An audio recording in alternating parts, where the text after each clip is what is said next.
ஆண்டவராகிய இயேசு கிறிஸ்துவின் நாமத்தினாலே நான் உங்களுக்கு வாழ்த்துதலை தெரிவித்துக் கொள்கிறேன். நாம் கடந்த 2 நாட்களாக நாகூம் புத்தகத்தினுடைய பின்னணியத்தை குறித்து நாம் பார்த்து வருகின்றோம். அதிலே அசிரியர்களுடைய வரலாறை குறித்தும், இஸ்ரவேலை ஆட்சி செய்த மன்னர்கள், யூதா ராஜாக்கள், இவர்களோடு அசிரியர்கள் செய்த போர் மற்றும் அவர்களுக்கு இருந்த தொடர்புகளை குறித்தும் நாம் பார்த்து வந்தோம். இன்றைய தினத்திலிருந்து நாம் நாகூம் 1வது அதிகாரத்தை இன்றைக்கு நாம் சிந்திக்க போகின்றோம்.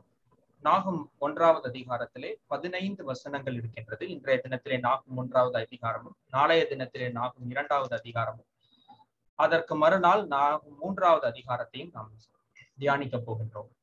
இந்த நாகூம் 1வது அதிகாரத்தை நாம் தியானிப்பதற்கு முன்பதாக நமக்கு ஏற்கனவே தெரிந்திருக்கக்கூடிய இந்த அசிரியர்களுடைய அந்த வரலாறு என்பது மிக முக்கியமானது. ஏனெனில் அதன் பின்னணியத்தில் தான் ஏன் இந்த சம்பவங்கள் நடந்திருக்கிறது என்பதை நம்மால் புரிந்து கொள்ள முடியும். இந்த நாகூம் 1வது அதிகாரத்தை பொறுத்தவரைக்கு 2 காரியங்களை நமக்கு அது வெளிப்படுத்துகின்றது. ஒன்று, அசிரியர்களுக்கு ஆண்டவர் தண்டனை ஒன்றை கொடுக்க போகின்றார். அதே வேளையிலே இஸ்ரவேலர்களுக்கு ஒரு விதமான ஒரு நம்பிக்கையை கொடுக்க போகின்றார். There is a punishment for Assyrians as well as a hope for Israelites. இந்த 2 காரியங்களையும் இது நமக்கு வெளிப்படுத்துகிறது. நான் ஏற்கனவே சொல்லி இருக்கின்றபடி இந்த நாகூம் அந்த அசிரிய பட்டணமாகிய நினிவேக்கு சென்றாரா என்று தெளிவாக தெரியவில்லை. ஆனால் வடக்கு ஈராக்கிலே நாகூமுடைய கல்லறை காணப்படுகின்றது. அதனால் சென்றிருக்கவும் கூடும் என்று சொல்லுகிறார்கள். ஆனால் இவர் அறிவித்த அந்த வசனமானது அசிரியர்களுக்கு பயன்பட்டதோ இல்லையோ, இஸ்ரவேலர்களுக்கு பயன்பட்டது.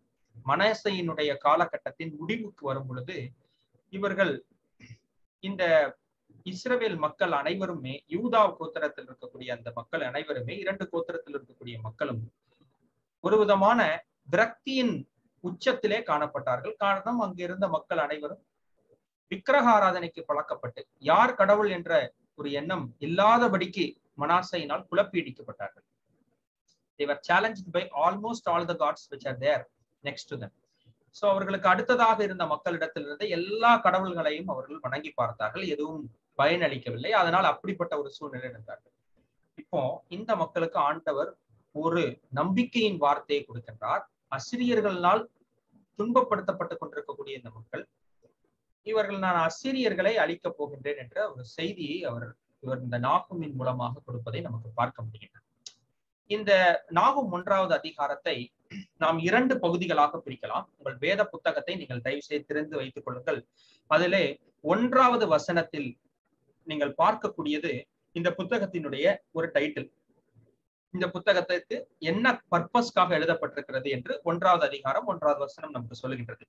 2வது வசனத்திலிருந்து கிட்டத்தட்ட 7வது வசனம் வரைக்குமாக, 8வது வசனம் கூட நம்ம எடுத்துக்கொள்ளலாம், 7வது வசனம் வரைக்குமாக கேரக்டர் ஆஃப் காடை பத்தி சொல்லுகிறது. ஆண்டவருடைய தன்மை என்ன, what is the character of God என்று நமக்கு அது புலப்படுத்துகின்றது.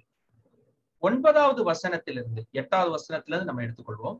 8வது வசனத்திலிருந்து 15வது வசனம் வரைக்கும் இந்த அசிரியர்களுக்கு கிடைக்க போகின்ற தண்டனையையும் இஸ்ரவேலர்களுக்கு கிடைக்க போகின்ற நம்பிக்கையும் பற்றி நமக்கு சொல்லுகிறது. ஆகவே நாம் பார்க்கின்ற இந்த பகுதியிலே இன்றைக்கு நாம் பார்க்கக்கூடிய இந்த 15 வசனங்களை தான் நாம் பார்க்க போகின்றோம். அது இந்த 3 காரியங்களையும் நமக்கு வெளிப்படுத்துகிறது. இதை நாகூம் என்ற இந்த தீர்க்கதரிசி, நான் ஏற்கனவே சொன்னேன், அது அவருடைய புனை பெயராக இருக்கலாம். நாகூம் என்றால் ஆறுதல் என்று அர்த்தம். ஆகவே ஆறுதலை கொடுக்கக்கூடிய ஏதோ ஒரு செய்தியை அவர் கொண்டு வருகின்றார். அதனால் அந்த பெயர் அவருக்கு கொடுக்கப்பட்டிருக்கலாம். இந்த எபிரேய பெயர்கள் எல்லா பெயர்களுக்கு பின்னாடியும் ஒவ்வொரு அர்த்தம் இருக்கும். அர்த்தமில்லாத பெயர்களை நீங்கள் எபிரேய பெயர்களிலே பார்க்க முடியாது. நாகூம் ஒரு புனை பெயராக கூட இருக்கலாம். காரணம் என்னவென்றால் அவர் இந்த மக்களை கம்ஃபோர்ட் பண்ணுகின்ற ஒரு வார்த்தையை கொடுக்கின்றார். அதனால் அதுக்கு கம்ஃபோர்டர் என்ற மீனிங் நாகூம் என்றால் அந்த பெயரே அந்த புத்தகத்திற்கு வைக்கப்பட்டிருக்கிறது. எழுதிய ஆக்கியோனுக்கு அப்படி ஒரு பெயரை கொடுத்திருக்கிறார்கள். இந்த நாகூம் எப்படி இதை எழுதி இருக்கின்றார் என்றால், இது ஒரு அழகான ஒரு பொயட்டிக் லாங்குவேஜ்ல எழுதப்பட்டிருக்கின்றது. இது அந்த 1வது அதிகாரத்தினுடைய ஹீப்ரு எழுத்துக்கள். இதை நீங்க தெரிந்து கொள்வதற்காக நான் வலது புறத்திலே எபிரேய அல்பபெட்ஸை நான் உங்களுக்கு போட்டிருக்கிறேன். ஹீப்ரு லெட்டர்ஸை நான் உங்களுக்கு போட்டிருக்கேன். அதை வலது பக்கத்துல இருந்து நீங்க வாசிக்கணும். அலஃப், பெத், கிம்மெல், டாலட், ஹே, வாவ், சாயின், இப்படி இந்த வார்த்தைகள் போகிறது இல்லையா? இந்த ஒவ்வொரு வார்த்தையும் ஒவ்வொரு வசனத்தின் துவக்கமாக வைத்து எழுதப்பட்டிருக்கும். முதலாவது எழுத்து ஆலஃப் நீங்க பாத்தீங்கன்னா முதலாவது வசனத்தினுடைய துவக்கத்துல இருக்கும். இரண்டாவது எழுத்து பெத் இந்த இரண்டாவது வசனத்தினுடைய துவக்கத்துல இருக்கும். கிம்மல் மூன்றாவதுல இருக்கும். டாலத் நாலாவதுல இருக்கும். அப்படி ஒவ்வொரு வசனத்தையும் அந்த எபிரேய அந்த பதத்தினுடைய அதில் உள்ள லெட்டர்ஸ் ஒவ்வொரு லெட்டர்ஸையும் வச்சு வரிசையாக அவர் எழுதியிருப்பார். இது ஒரு அல்பபெட்டிக் ஆர்டர்ல அக்ரோஸ்டிக் மெத்தடாலஜியில எழுதப்பட்ட ஒரு போயமாக இருக்குது. நம்மலாம் தமிழ்ல பாத்தீங்கன்னா எதுகை மூனை என்று நம்ம சொல்றோம்ல, ஒரு வார்த்தை ஒளி அது சார்ந்த ஒளியை அதற்கு பின்னாடி இருக்கக்கூடிய வரியின் கொண்டிருக்கும், அது எதுகை மூனைன்னு சொல்றோம். ஆங்கிலத்துல இந்த மாதிரி ஒரு எழுத்தை அதாவது ஒரு லெட்டரை வைத்துக்கொண்டு, ஏன்னா ஏ வச்சுட்டு ஒரு லைன் இருக்கும், அடுத்த லைன் பி வச்சுட்டு இருக்கும், சி வச்சுட்டு அடுத்த லைன் இருக்கும். அந்த மாதிரி அக்ரோஸ்டிக் மெத்தட் என்று சொல்லுகின்றோம். இந்த அக்ரோஸ்டிக் மெத்தட்ல இந்த போயம் அவர் எழுதியிருக்கிறதை நமக்கு பார்க்க முடிகின்றது. இது ஆண்டவரால் கொடுக்கப்பட்ட அப்படிப்பட்ட ஒரு விஷயம். நீங்க இத மாதிரி வேற சில இடங்கள்லயும் வேதாகமத்தில் எழுதப்பட்டிருக்கிறது. 119வது சங்கீதத்திற்கு உங்களுடைய வேதாகமத்தை நீங்கள் திருப்பிக் கொள்ளுங்கள். எல்லாருடைய வேதாகமத்திலும் இதை நீங்க பார்க்க முடியும். 119வது சங்கீதம் ஆக்சுவலா எப்படின்னு நீங்க பாத்தீங்கன்னா, ஹீப்ரூல இருக்கக்கூடிய ஒவ்வொரு அல்பபெட்டையும் எடுத்துக்கிட்டு அந்த ஒரு அல்பபெட்டுக்கு ஒரு பத்தி எழுதப்பட்டிருக்கும். நீங்க அதனாலதான் நீங்க 119வது சங்கீதத்தை பாத்தீங்கன்னா உங்க வேதாகமத்துல அலஃப் என்று அதுல மேல கொடுத்திருப்பாங்க. முதலாவது அந்த 8 வசனத்திற்கு தலைப்பு அலஃப் என்று கொடுத்திருக்கிறார்கள். 9லிருந்து 16வது வசனம் வரைக்கும் பேத் என்று கொடுத்திருப்பார்கள். 17வது வசனத்துல இருந்து நீங்க பாத்தீங்கன்னா 24வது வசனம் வரைக்கும் உங்களுக்கு கிம்மல் என்று கொடுத்திருக்கிறார்கள். அப்படி இந்த சங்கீதத்தை எழுதின ஆக்கியும் அதை எப்படி எழுதியிருக்கிறாருன்னா, ஒவ்வொரு ஹீப்ரு வார்த்தையை வைத்துக்கிட்டு அதற்கு அவர் ஒவ்வொரு எழுத்துக்களை வைத்துக்கொண்டு அந்த எழுத்திற்கு ஒரு போயம் எழுதுறார். அந்த மாதிரி பண்ணியிருக்கிறத நமக்கு பார்க்க முடிகிறது. இத மாதிரி நீங்க எரேமியா எழுதின புலம்பல்லையும் அந்த மாதிரி சில இடங்கள்ல பேசேஜ்ல நீங்க பார்க்கலாம், வரிசையாக எழுதப்பட்டிருக்கும். அப்படி ஒரு முக்கியத்துவம் வாய்ந்த ஒரு போயமாக இந்த பகுதி நமக்கு காணப்படுகின்றது.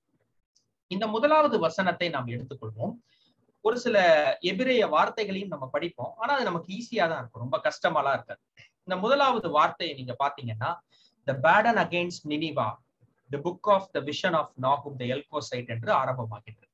நினிவேயின் பாரம் எல்கோசான் ஆகிய நாகூமின் தரிசன புத்தகம் என்று நமக்கு அது சொல்லுகின்றது. அப்ப இந்த வசனத்தை நீங்கள் வாசித்து பாத்தீங்கன்னா, ஆங்கிலத்துல பல வேதாகமத்தை வாசித்து பாத்தீங்கன்னா ஒரு சில வேதாகமம் ஆரக்கிள் என்று ஒரு வார்த்தையை நமக்கு கொடுக்கின்றது.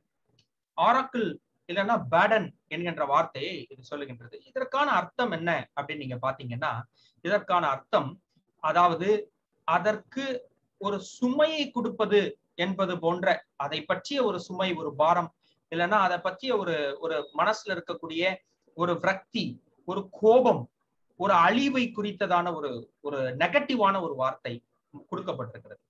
இத ஹீப்ரூல பாத்தீங்கன்னா மாசவ் என்று ஒரு வார்த்தையை கொண்டு அழைக்கின்றார்கள். இது எப்படின்னா ஒரு சாபத்தின் ஒரு காரியத்தை சொல்லுகின்ற ஒன்றாக அதிலே எழுதப்பட்டிருக்கின்றது. நம்ம தமிழ்ல நிறைய வார்த்தையை பார்க்கும் பொழுது நீங்க பாத்தீங்கன்னா ஐயோ பாவம்னு சொல்லுவோம். ஆனா பாவம் என்கிறதுக்கு 2 வகையான மீனிங்க. நம்ம ஐயோ பாவம்னா பாவப்படுற மாதிரி ஆயிரும், நம்ம அவங்களுக்கு இறக்கப்படுற மாதிரி ஒரு மீனிங் ஆயிரும். ஆனா பாவம்னா தப்பு, தவறு அப்படிங்கிற மாதிரி ஒரு பொருள்படக்கூடிய ஒன்றாக மாறிவிடுகிறது. அப்போ பாரம்னா அவர்களுக்கு மேல இருக்கக்கூடிய கரிசனை என்று நம்ம நினைச்சிடக்கூடாது. இதற்கான மாசவ் என்கின்ற வார்த்தை என்ன சொன்னா, அவர்களுக்கு மேல் இருக்கக்கூடிய ஒரு கோபத்தை இந்த புத்தகத்திலே அவர் எழுதி வைக்கின்றார். அதை தான் இங்க நமக்கு பார்க்க முடிகிறது. இந்த எல்கோசான் ஆகிய நாகூமின் தரிசன புத்தகம் என்று கொடுக்கப்பட்டிருக்கிறது. எல்கோஸ் என்பது அவருடைய ஊர். அதை தான் இங்க நமக்கு என்ன சொல்லுகிறது, இங்க சொல்றதை நமக்கு பார்க்க முடிகிறது. இந்த மாசவ் என்கின்ற வார்த்தையை வேதாகமத்துல பல இடங்கள்ல பயன்படுத்துகிறார். கிட்டத்தட்ட 30 இடங்களுக்கு மேல எபிரேய வேதாகமாகிய தனாக்குல பயன்படுத்தப்பட்டிருக்கிறது. குறிப்பாக ஒரு சில இடங்களை நான் உங்களுக்கு காண்பிக்கின்றேன். அப்படின்னா அதனுடைய அர்த்தத்தை நீங்க இன்னும் கொஞ்சம் விளங்கிக்குவீங்க.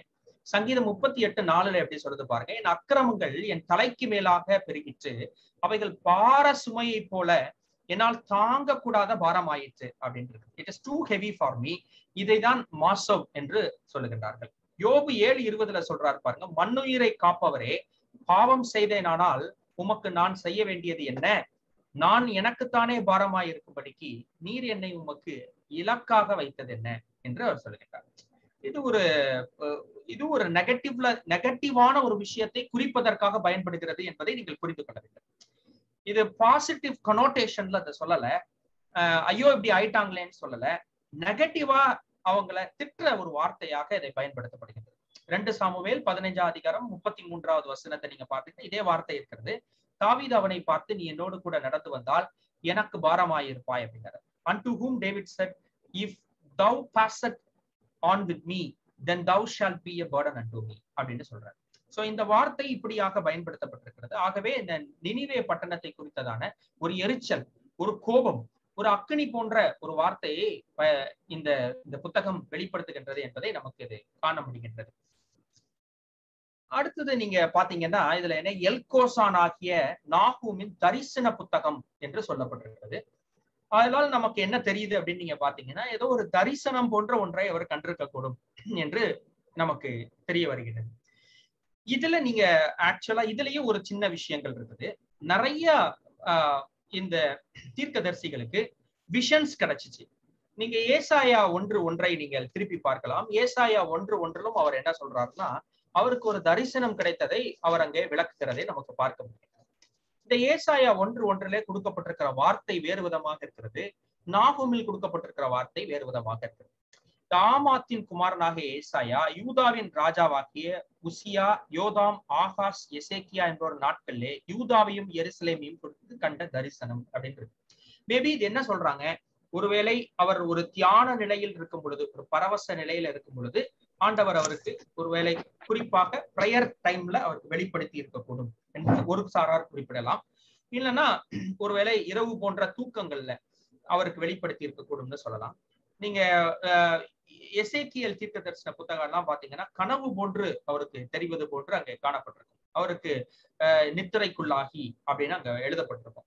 சோ அப்படி ஒரு புத்தகமாக இருக்கலாம். இன்னும் இந்த விஷன் என்கின்ற வார்த்தையை ப்ராஃபசி என்றும் நம்ம சொல்லலாம். அது ஒரு தீர்க்க தரிசனம், இல்லை என்றால் ஒரு தெய்வீக தொடர்பு என்று நாம் மொழிபெயர்க்க முடியும். ஏதோ ஆண்டவர் ஏதோ ஒரு முறையில கம்யூனிகேட் பண்றாரு. It may be some sound.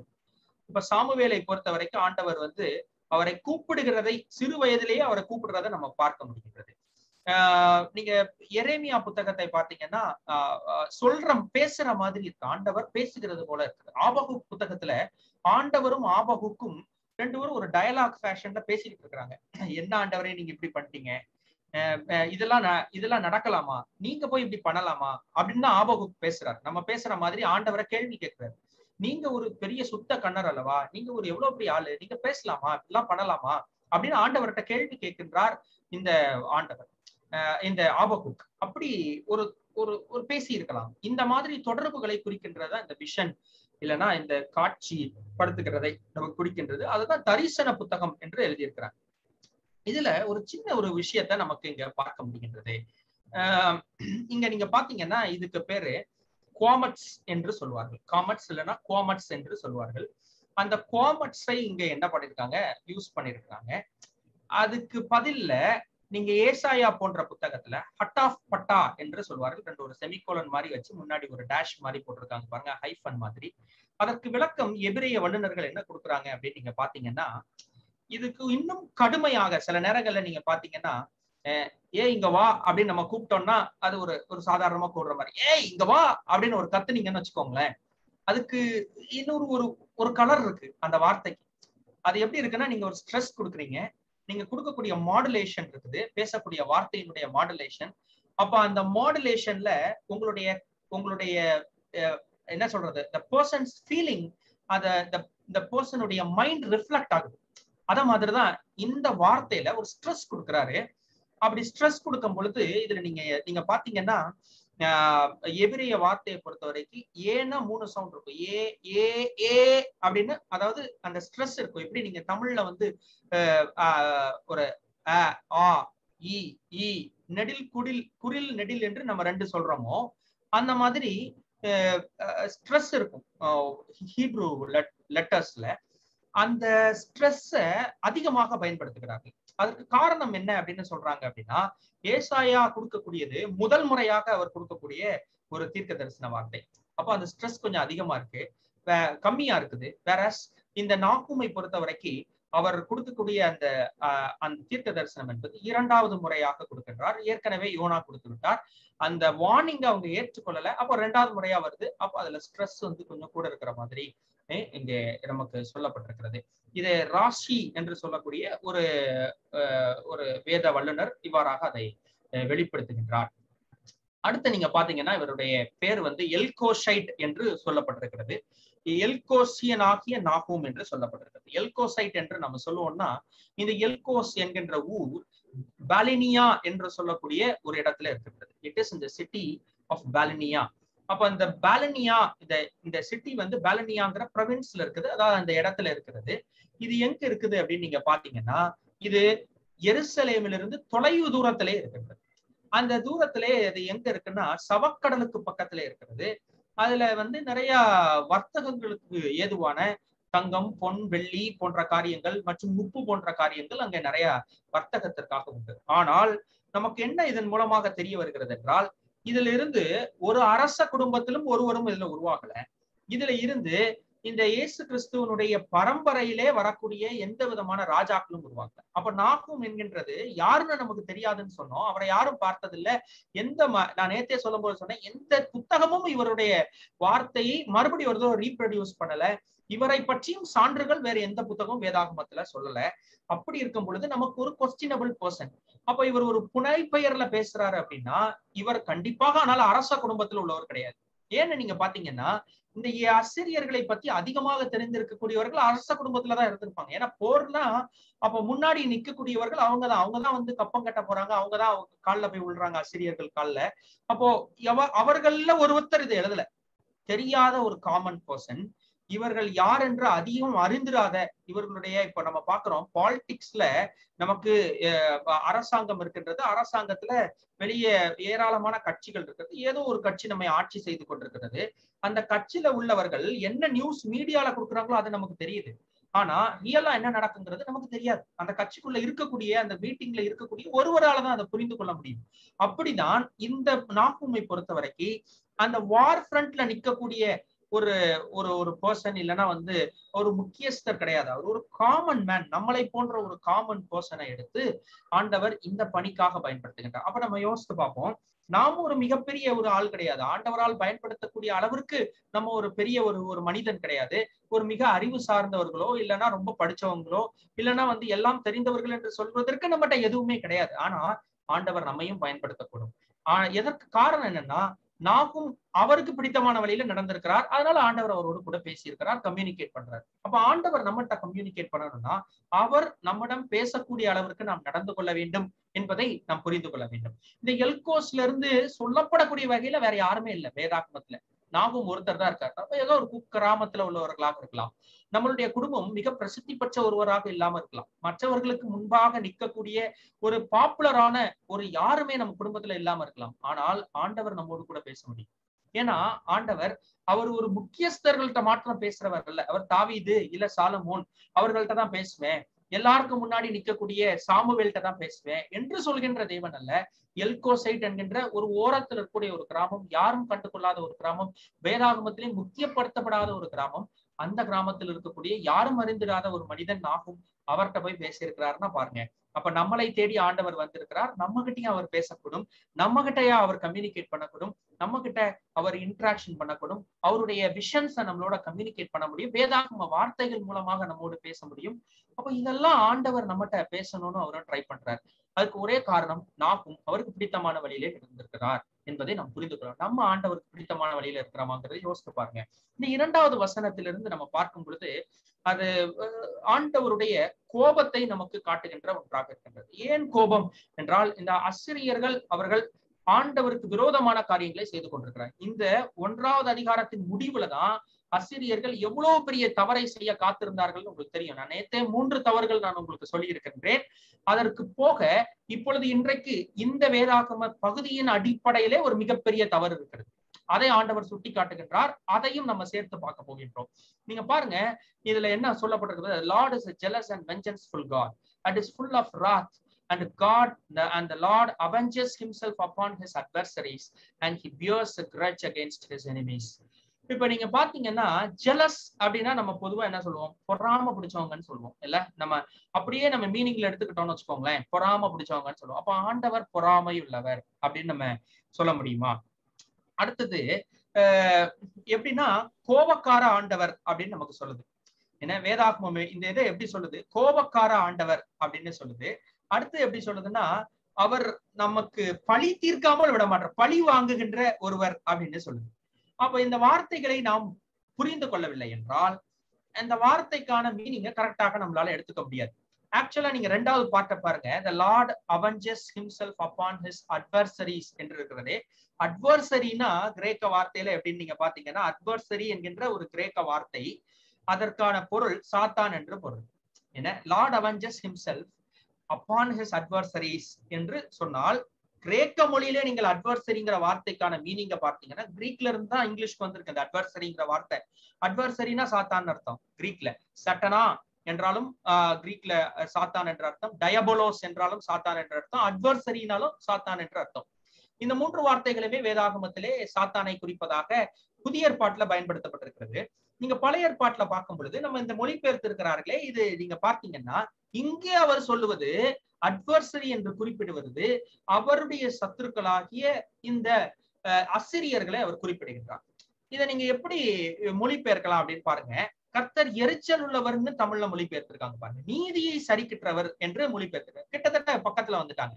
இத நீங்க பாத்தீங்கன்னா இந்த ஜெலஸ் என்கின்ற வார்த்தைக்கு குவானோ என்ற ஒரு வார்த்தையை ஹீப்ரூல பயன்படுத்துகிறார்கள். இது பல இடங்கள்ல வேதாகமத்துல இருக்குது. நான் 1-2 இடங்கள்ல நான் காண்பிக்கின்றேன். குறிப்பாக இருக்கக்கூடிய இடம் எங்கன்னு பாத்தீங்கன்னா யோசுவா 24வது அதிகாரம் 19வது வசனம். எப்படி பாருங்க, யோசுவா ஜனங்களை நோக்கி, நீங்கள் கர்த்தரை சேவிக்க மாட்டீர்கள், அவர் பரிசுத்தம் உள்ள தேவன், அவர் எரிச்சல் உள்ள தேவன், உங்கள் மீறுதல்களையும் உங்கள் பாவங்களையும் மன்னியார் என்று சொல்லுகின்றார். அதுல அவர் சொல்லி இருக்கின்ற எரிச்சல் உள்ள தேவன் என்று சொல்லி இருக்கின்ற அந்த வார்த்தைக்கு குவானோ என்ற வார்த்தையை எபிரேய வார்த்தையில பயன்படுத்துகின்றார்கள். அப்படின்னா அர்த்தம் என்ன அப்படின்னா, உங்க மேல அவர் கோபமாக இருக்கின்ற தேவன் என்று அர்த்தம் பொரும்படியாக இருக்கின்றது. அவர் உங்கள் மேல் எரிச்சல் உள்ள தேவன் என்றால் கோபம் உள்ள தேவன் என்று அர்த்தம். உங்க மேல அவருக்கு பிடிக்காம இருக்கு, உங்களை பிடிக்காது அப்படின்னா எப்படி இருக்கும், உங்களை பிடிக்காது, அவருக்கு உங்க மேல ஒரு வருத்தம் அப்படிங்கிற மாதிரி ஒரு வார்த்தையை பயன்படுத்துகிறது. இது தன்னுடைய சொந்த ஜனங்கள், ஆண்டவர் தெரிந்தெடுத்த ஜனங்களை பார்த்து யோசுவா அந்த வார்த்தையை பிரயோகிக்கின்றார். அடுத்து நீங்க பாத்தீங்கன்னா ஆங்கிலத்துல வெஞ்சன்ஸ் என்று குறிப்பிடுகின்றோம், தமிழ்ல நீதியை சரி கட்டுகிறவர் என்று நம்ம குறிப்பிடுகின்றோம். அதற்கு ஒரு வார்த்தையை பயன்படுத்துகிறார், நாகாம் என்று ஒரு வார்த்தையை பயன்படுத்துகின்றார்கள். அதை இந்த நாகும் ஆக்சுவலா அதை யாரை எதிர்த்து அதை சொல்றாரு அப்படின்னு நீங்க பாத்தீங்கன்னா, இந்த சனகரீப் என்கின்ற மன்னனையும் அவனுடைய வழித்தோன்றர்களாக இப்பொழுது இருக்கக்கூடிய அந்த மன்னர்களும் இப்பொழுது என்ன பண்றாங்க, மனாசேயை கைது செய்து சென்று விடுகின்றார்கள்.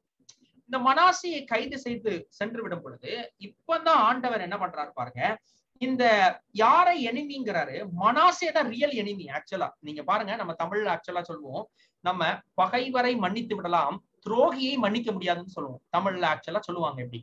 அப்போ துரோகினா யாருன்னா மனாசே தான் துரோகி. மிகப்பெரிய மன்னிக்க முடியாத துரோகி யார், மனாசே.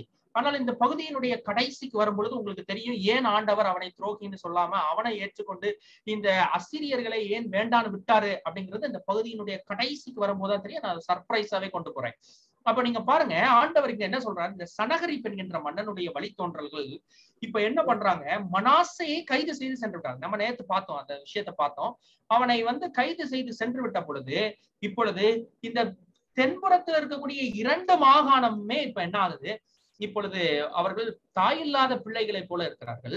அப்ப அந்த ஒரு காரியத்தை அவர் செய்ததற்காக அவர்கள் மேல் நான் கோபம் கொள்கிறேன் அப்படிங்கிற அந்த கோபத்தை அவர் அததான் என்ன சொல்றாரு, வெஞ்சன்ஸ் என்ற வார்த்தையை வேதாகமத்திலே, ஆங்கில வேதாகமத்திலும் தமிழ்ல ஆக்சுவலா நீங்க பாத்தீங்கன்னா நீதியை சரி கட்டுகிறவர் என்று சொல்லுகிறார். அது அழகா சொல்லியிருக்காங்க. எப்படி சொல்றாங்க பாருங்க, நீதியை சரி கட்டுகிறவர்னா நியாயம் எதுவோ அதற்காக போராடுகிறவர் என்று சொல்லியிருக்கிறார். அந்த நியாயம் என்னங்கிறது கடைசியில தான் நமக்கு தெரிய வரும்.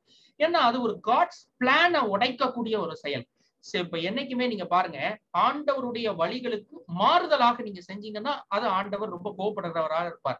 இப்ப அவர் என்ன சொல்றாரு, இந்த சிறியவரில் ஒருவனுக்கு நீங்கள் இடர்ல உண்டாகும்படி செய்தால் எந்திர கல்ல கட்டி அதை நடுக்கடல்ல போடுற அளவுக்கு அப்படி சொல்றாரு. அந்த அளவுக்கு எப்படி ஆண்டவர் கோபப்படுறாரு பாருங்க. அதாவது அவருடைய பிளானுக்கு நீங்க ஆப்போசிட்டா ஏதாவது செஞ்சுட்டீங்கன்னா, அவருக்கு பிடிக்காதது செஞ்சீங்கன்னா, அவர் ரொம்ப கோவப்படக்கூடியவரும் கூட அப்படிங்கறத நம்ம புரிஞ்சுக்கணும். எவ்வளவு தூரம் ஆண்டவர் நல்லவர் அப்படின்னு நம்ம சொல்றோமோ அவ்வளவு தூரம் கோவக்காரரும் கூட. அவர் என்ன சொல்றாரு, நீங்க கோபப்படலாம், நான் கோபப்படுவேங்க இன்னொரு இடத்துல வேதாகமத்துல. அப்ப அப்படியெல்லாம் ஆண்டவர் சொல்லுகின்ற அந்த ஆண்டவர் நீதியை சரி கட்டுவதற்காக கோபப்படக்கூடிய ஒருவராக காணப்படுகின்றார். இதுல ஒரு கிராஸ் ரெஃபரன்ஸ் நீங்க பாத்தீங்கன்னா உங்களுக்கு இன்னும் புரியும். ஆதியாகமம் 4:15 இதே நாகாம் என்ற ஒரு வார்த்தையை பயன்படுத்துகிறார்கள். எப்போன்னா காயின் ஆபேலை கொன்று விடுகின்றார். அப்படி கொன்று விடும் பொழுது அங்க நீங்க பாத்தீங்கன்னா அவன் பயப்படுறான். காயினை கொல்லுகின்ற எவன் மேலும் 7 பழி சுமரும் என்று ஆண்டவர் சொல்றார் இல்லையா? அததான் அந்த பழி என்கின்ற வார்த்தையை தான் இங்க என்ன பண்றாங்க, இந்த நாகாம் என்று அவர்கள் புழுப்படலாக மொழிபெயர்த்திருக்கிறார்கள். பழி என்கின்ற வார்த்தையாக மொழிபெயர்த்திருக்கிறார்கள். அப்ப அந்த பழி என்றால் அதுவும் பக்கத்துலதான் நமக்கு வருது பாருங்க. அப்போ உங்களுக்கு இந்த வார்த்தையை கூட வேற ஒரு இடத்துல இருந்து நம்ம எடுத்து பார்க்கும் பொழுது it is easy for us to understand what is the meaning of this word. இப்ப நீங்க இந்த காயின் ஆபேல் கதை நமக்கு நல்லா தெரியும். அவர் ஆண்டவர்கிட்ட கேட்கார், என்னை கண்டுபிடிக்கிற எவனும் கொன்று போடுவானே அப்படிங்கும் பொழுது காயினை கொள்ளுகிறவன் மேல் 7 பழி சுமரும்னு சொல்றாங்க. அந்த பழி என்கின்ற அப்ப ஆண்டவர் வெஞ்சன்ஸ்னா எதை குறிப்பிடுகின்றார்? பழி வாங்க போகின்றேன் என்பதை குறிப்பிடுகின்றார். அடுத்தது நீங்க பாத்தீங்கன்னா அவர் இதுல ஒரு அழகான ஒரு வார்த்தையை பயன்படுத்துகிறார் பாருங்க. நீங்க இந்த நான் வசனத்திற்கு மறுபடியும் நான் போகின்றேன், அப்புறம் தான் நமக்கு பார்த்தா தெரியும். The Lord avenges himself upon his adversaries இருக்கு பாருங்க. அந்த himself ஒரு அண்டர்லைன் பண்ணி வச்சுக்கோங்க உங்க வேத புத்தகத்துல. அவர் எப்படி சொல்றாரு? நானே அதை செய்வேன் அப்படின்னு சொல்றாரு. ஏன்னா நான் எதிர்க்கின்றவனை ஆளை வச்சு முடிக்கிறவர் கிடையாது. ஆளை வச்சு நான் அடிப்பேன், வேற ஒருத்தரை வச்சு பண்ணுவேன்றது கிடையாது. ஆண்டவர் நிறைய பேரை யூஸ் பண்றாரு. நீங்க பாத்தீங்கன்னா வேதாகமத்துல ஆண்டவரா போரிட்ட சம்பவங்களும் இருக்குது. நம்ம நேத்து கூட நான் அந்த ஏசாயா பகுதியை உங்களுக்கு நான் காண்பித்தேன். அங்கே நீங்க பார்க்கும் பொழுது அசிரியர்களை எதிர்த்து சனகரிப்பினுடைய காலகட்டத்துல தெய்வனே ஒரு தேவதூதனை கொண்டு பல லட்சம் மக்களை கொன்றதாக நமக்கு பார்க்கின்றோம். ஆனால் இங்க நீங்க பார்க்கும் பொழுது இவர் என்ன சொல்றாரு? நானே அவர்களுக்கு எதிர்த்து நிற்கிறேங்கிறார். அதுக்கான வார்த்தை பால் என்ற வார்த்தையை பயன்படுத்துகிறார்கள். இதை நீங்க பாத்தீங்கன்னா இதுக்கு பேரு பெத் என்று சொல்வார்கள். இது யாயின் என்று சொல்லக்கூடிய ஒரு வார்த்தை, ஆயின் என்று சொல்லக்கூடிய ஒரு வார்த்தை. இது லாமட் என்று சொல்லக்கூடிய ஒரு வார்த்தை. அதற்கு பால் என்று அதை உச்சரிக்கணும். பால்னா மாஸ்டர்னு அர்த்தம். மை மாஸ்டர் என்று மாஸ்டர் என்று அர்த்தம். அதாவது இதைதான் ஹஸ்பண்ட் என்ற மொழிபெயர்ப்பிலையும் அதை சொல்லலாம். அதை எப்படி சொல்றாரு பாருங்க, எப்படி சொல்றாரு பாருங்க. நான் I am the master who takes a grudge against him. அவரை எதிர்த்து, அதாவது யார் உங்களை எதிர்க்கிறார்களோ, யார் ஆண்டவருடைய திட்டத்திற்கு எதிரடியாக செய்யறார்களோ அவர்களை எதிர்த்து நானே இறங்குவேன் அப்படிங்கிறார். அப்போ ஒருவேளை ஒரு காரியம் ஆண்டவருடைய திட்டத்திற்கு எதிராக இருக்கலாம், நமக்கு கூட உறுத்தலாக இருக்கலாம். இந்த இஸ்ரவேல் மக்களுக்கு பயங்கர கஷ்டமா இருந்துச்சு அசிரியர்களால. ஆண்டவர் நம்ம கிட்ட என்ன சொல்றாரு? நீங்க போய் போராட வேண்டாம், நானே எதிர்த்துக்கிறேங்கிறார். ஏன்னா அவர் கோவப்படுறாராம். அவர் ஆண்டவருடைய பிள்ளைகளை கொடுமைப்படுத்தும் பொழுது, ஆண்டவருடைய பிள்ளைகளை மனமடி உண்டாக்கும் பொழுது, குறிப்பா அவங்க என்ன கேட்கிறாங்க பாருங்க. அப்ப அந்த சனகரிப்பினுடைய காலகட்டத்துல உங்களை விடுவிக்கிற ஒரு தெய்வம் உண்டா அப்படின்னு கேட்கிறார். இந்த ஜாதிகளின் தெய்வம் ஏதாவது அசிரிய ராஜாவின் கையில இருந்து விடுதலை பண்ணிச்சா? உங்களை விடுவிக்க தெய்வம் இருக்கான்னு கேட்கிறார். இப்ப நம்ம உங்ககிட்ட கூட கேட்கலாம், உங்க கடவுளுக்கு முடியுமா அப்படின்னு சொல்லி. அப்ப ஆண்டவர் என்ன சொல்றாரு? என்னை எதிர்க்கிறவர்களை நான் பாத்துக்கிறேன், நீங்க கோபப்பட வேண்டாங்கிறாரு அப்படி சொல்றாரு. அப்புறம் அடுத்த நீங்க பாருங்க, இன்னொரு வார்த்தை பயன்படுத்துகிறது. அதாவது 3 வார்த்தை வரும். வெஞ்சன்ஸ், கிரட்ஜ், ராத் என்று ஆங்கிலத்தில் 3 வார்த்தை கொடுக்கப்பட்டிருக்கிறது. அடுத்த வார்த்தைக்கு செம்மா என்று ஒரு வார்த்தை பயன்படுத்தப்பட்டிருக்கிறது. அப்ப அந்த வார்த்தையை நீங்க பாத்தீங்கன்னா இட்ஸ் லைக் ஹீட், ஒரு எப்படி சொல்றது, அனலான கோபம் என்று ஒரு கொல்லக்கூடிய ஒரு கோபம் என்று அதற்கு பொருள்படபடியாக இருக்கின்றது. இந்த ரபி ஷிம்மான் என்று சொல்லுகின்றவர் அவருடைய விளக்க உரையில் இப்படி சொல்றாரு. இது இஸ்ரேலை எதிர்த்து 3 படையெடுப்புகள் செய்த சேனாசரிப்பை 3 வார்த்தைகளால் ஆண்டவர் திட்டுகின்ற ஒரு காரியமாக காணப்படுகிறது என்கிறார். ஒரு கிராஸ் ரெஃபரன்ஸ் நம்ம பார்ப்போம். சங்கீதம் 38வது அதிகாரம் 1வது வசனத்திற்கு பாத்தீங்கன்னா கர்த்தர் சொல்றாரு, கர்த்தாவே, சங்கீதக்காரன் சொல்றாரு, கர்த்தாவே உம்முடைய கோபத்தில் என்னை கடிந்து கொள்ளாதையும் உம்முடைய உக்கரத்திலே என்னை தண்டியாதையும். அந்த கோபத்தில்ங்கிற வார்த்தை தான் இங்க கொடுக்கப்பட்டிருக்கக்கூடிய இந்த வார்த்தையாக காணப்படுகின்றது. அப்ப அந்த 3வது வசனத்தை நீங்க எடுத்து பாத்தீங்கன்னா, கர்த்தர் நீடிய சாந்தமும் மிகுந்த வல்லமையும் உள்ளவர், அவர்களை ஆக்கினை இல்லாமல் தப்ப விட மாட்டார், கர்த்தருடைய வழி சுழல் காற்றிலும் பெருங்காற்றிலும் இருக்கிறது, மேகங்கள் அவருடைய பாத துகள்களாய் இருக்கின்றது அப்படின்னு நம்ம பார்க்கிறோம்.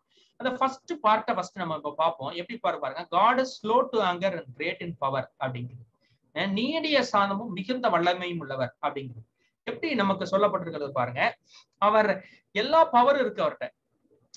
அவர் எப்பவும் அவருடைய கோபத்தை பழிவாங்கும் திறனை காண்பிக்கக்கூடிய வல்லமை கொண்டவர். அவர் ஒரு சம்பவம் நடக்கும் பொழுதே அதை தடுக்கக்கூடிய வல்லமை கொண்டவர். ஆனா அப்படி செய்ய மாட்டாராம். ஆனா அவர் பொறுத்திருந்துதான் செய்வார் அப்படிங்கிறது. அதுல என்ன நிறைய விஷயங்கள் இருக்கு. சிலர் ஃபர்ஸ்ட் கேள்வி கேட்பாங்க. எப்படி கேள்வி கேட்பாங்கன்னா, ஆதாம் ஏவாளினுடைய காலத்துல ஏவாள் பழத்தை பறிக்கும் பொழுதே ஆண்டவர் தடுத்திருக்கலாமே.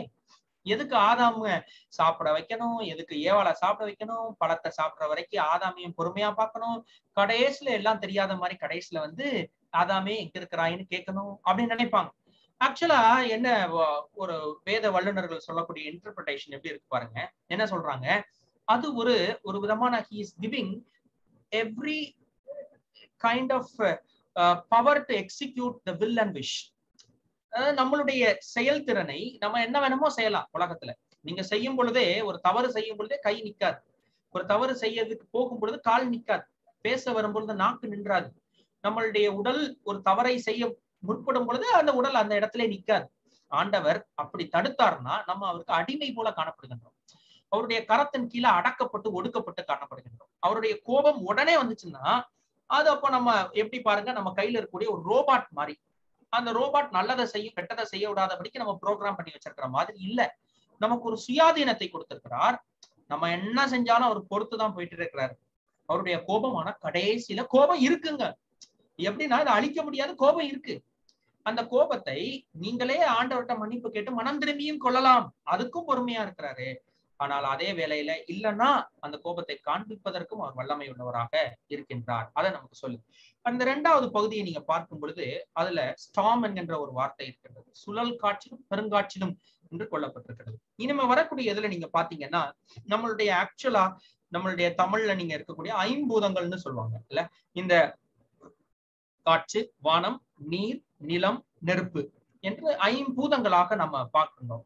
இந்த ஐம்பூதங்கள் தான் உலகத்தினுடைய சக்தி என்று தமிழ்ல இருக்கக்கூடிய தமிழ் லிட்ரேச்சர் நமக்கு சொல்லுகிறது. இந்த ஐம்பூதங்கள் என்று சொல்லக்கூடியவற்றை நீங்க பாத்தீங்கன்னா இது ஒரு மிகப்பெரிய கல்ட் இருந்துச்சு. இதுல என்ன அப்படின்னா எல்லா இறை வணக்கங்களுமே இந்த ஐம்பூதங்களை சுத்தி கண்டிப்பா இருக்கும். அதாவது என்ன மனுஷனுக்கு என்ன விஷயம் அப்படின்னு நீங்க பாத்தீங்கன்னா, ஒரு ஒரு நிலத்தை பார்க்கின்றான். அந்த நிலம் தான் அவனுக்கு சாப்பாடு கொடுக்கும். அதுல அக்ரிகல்ச்சர் நடக்குது. அப்ப அதுல சாப்பாடு கிடைக்கும். அப்ப அந்த சாப்பாடை கொடுத்து கடவுள் அப்படின்னு சொல்லி அதுக்கு படையல் வைக்கின்றான், அதை வணங்க ஆரம்பிக்கின்றான். இப்போ ஒரு வெள்ளம் வருகின்றது. அவன் தங்கி இருக்கின்ற இடத்தையெல்லாம் அந்த மழை தண்ணீர் அழித்துட்டு போயிடும். அப்ப அந்த தண்ணீரை அதை நம்மளை அழிக்குதப்பா, அதை வணங்கி வைப்போம் அப்படின்னு சொல்லி தண்ணீரை கடவுளாக பார்க்கிறான். அது அவனுக்கு அப்பாற்பட்ட சக்தியாகவும் இருக்குது. ஒரு கடலுடைய அலையை எதிர்த்து பண்ண முடியல. அலை அதிகமா இருந்துச்சுன்னா உள்ள போக முடியல போட்ல. என்னதான் ஒரு பாய்மரம் பெருசா என்ன செஞ்சாலும் அது அழிஞ்சு போகுது. அப்போ என்ன பாக்குறான், அப்போ இது நம்மளை விட பெரிய சக்தியா இருக்கு, அப்ப அதை வணங்கி வைப்போம் அப்படின்னு சொல்லி தண்ணீரை வணங்கி வைக்கின்றார். இந்த தண்ணீரை நீங்க பாருங்க, அத ஒரு காத்து தள்ளிட்டு போயிடும். தண்ணீரு அதனுடைய வேகத்தை அப்ப காத்தை வணங்கி வைക്കാം. இப்ப நீங்க பாருங்க, சூரியன் எல்லாத்திற்கும் மிகப்பெரிய சக்தியாக இருக்கிறது, ஒளி என்பது. அப்ப அதை வணங்கி வைക്കാം. அப்புறம் அந்த சூரியனையே ஒரு மேகம் மறைச்சது. அப்ப என்ன, மேகம் சூரியனோட பெரிய ஆயிரும். அப்ப அந்த மேகத்தை ஒரு காத்து தள்ளிட்டு போயிருது. ஒரு இடத்துல இருந்து இன்னொரு இடத்துக்கு மேகம் காத்துனால் தள்ளப்படும். அப்ப காத்து பெருசாயிடும். அப்ப இயற்கையிலே தன்னை எதெல்லாம் வலிமையாக தன்னால் மேற்கொள்ள முடியாது எதெல்லாம் இருந்துச்சோ அதெல்லாம் கடவுளாக்கி பார்த்திருக்கின்றார். இது எல்லா கடவுள் வழக்கங்கள்லயும் அங்கங்க இந்த கல்ட் இருக்கு. இது ஒரு கல்ட், மேஜரான இயற்கை வழிபாடு என்பது ஒரு கல்ட். அடுத்த ஒரு கல்ட் இருந்துச்சு எல்லா கடவுள் ரிலீஜன்ஸ்ல, அது முன்னோர் வணக்கம். யார் தன்னுடைய குடும்பத்துல தன்னுடைய வாரிசுல மிகப்பெரிய ஆளாக வருகிறார்களோ அவர்கள் இறந்த பிறகு அவர்களை சாமி ஆக்கிறது. எதுக்குன்னா இவரை போல நம்முடைய குழந்தைகள் இருக்கணும் அப்படிங்கிறது.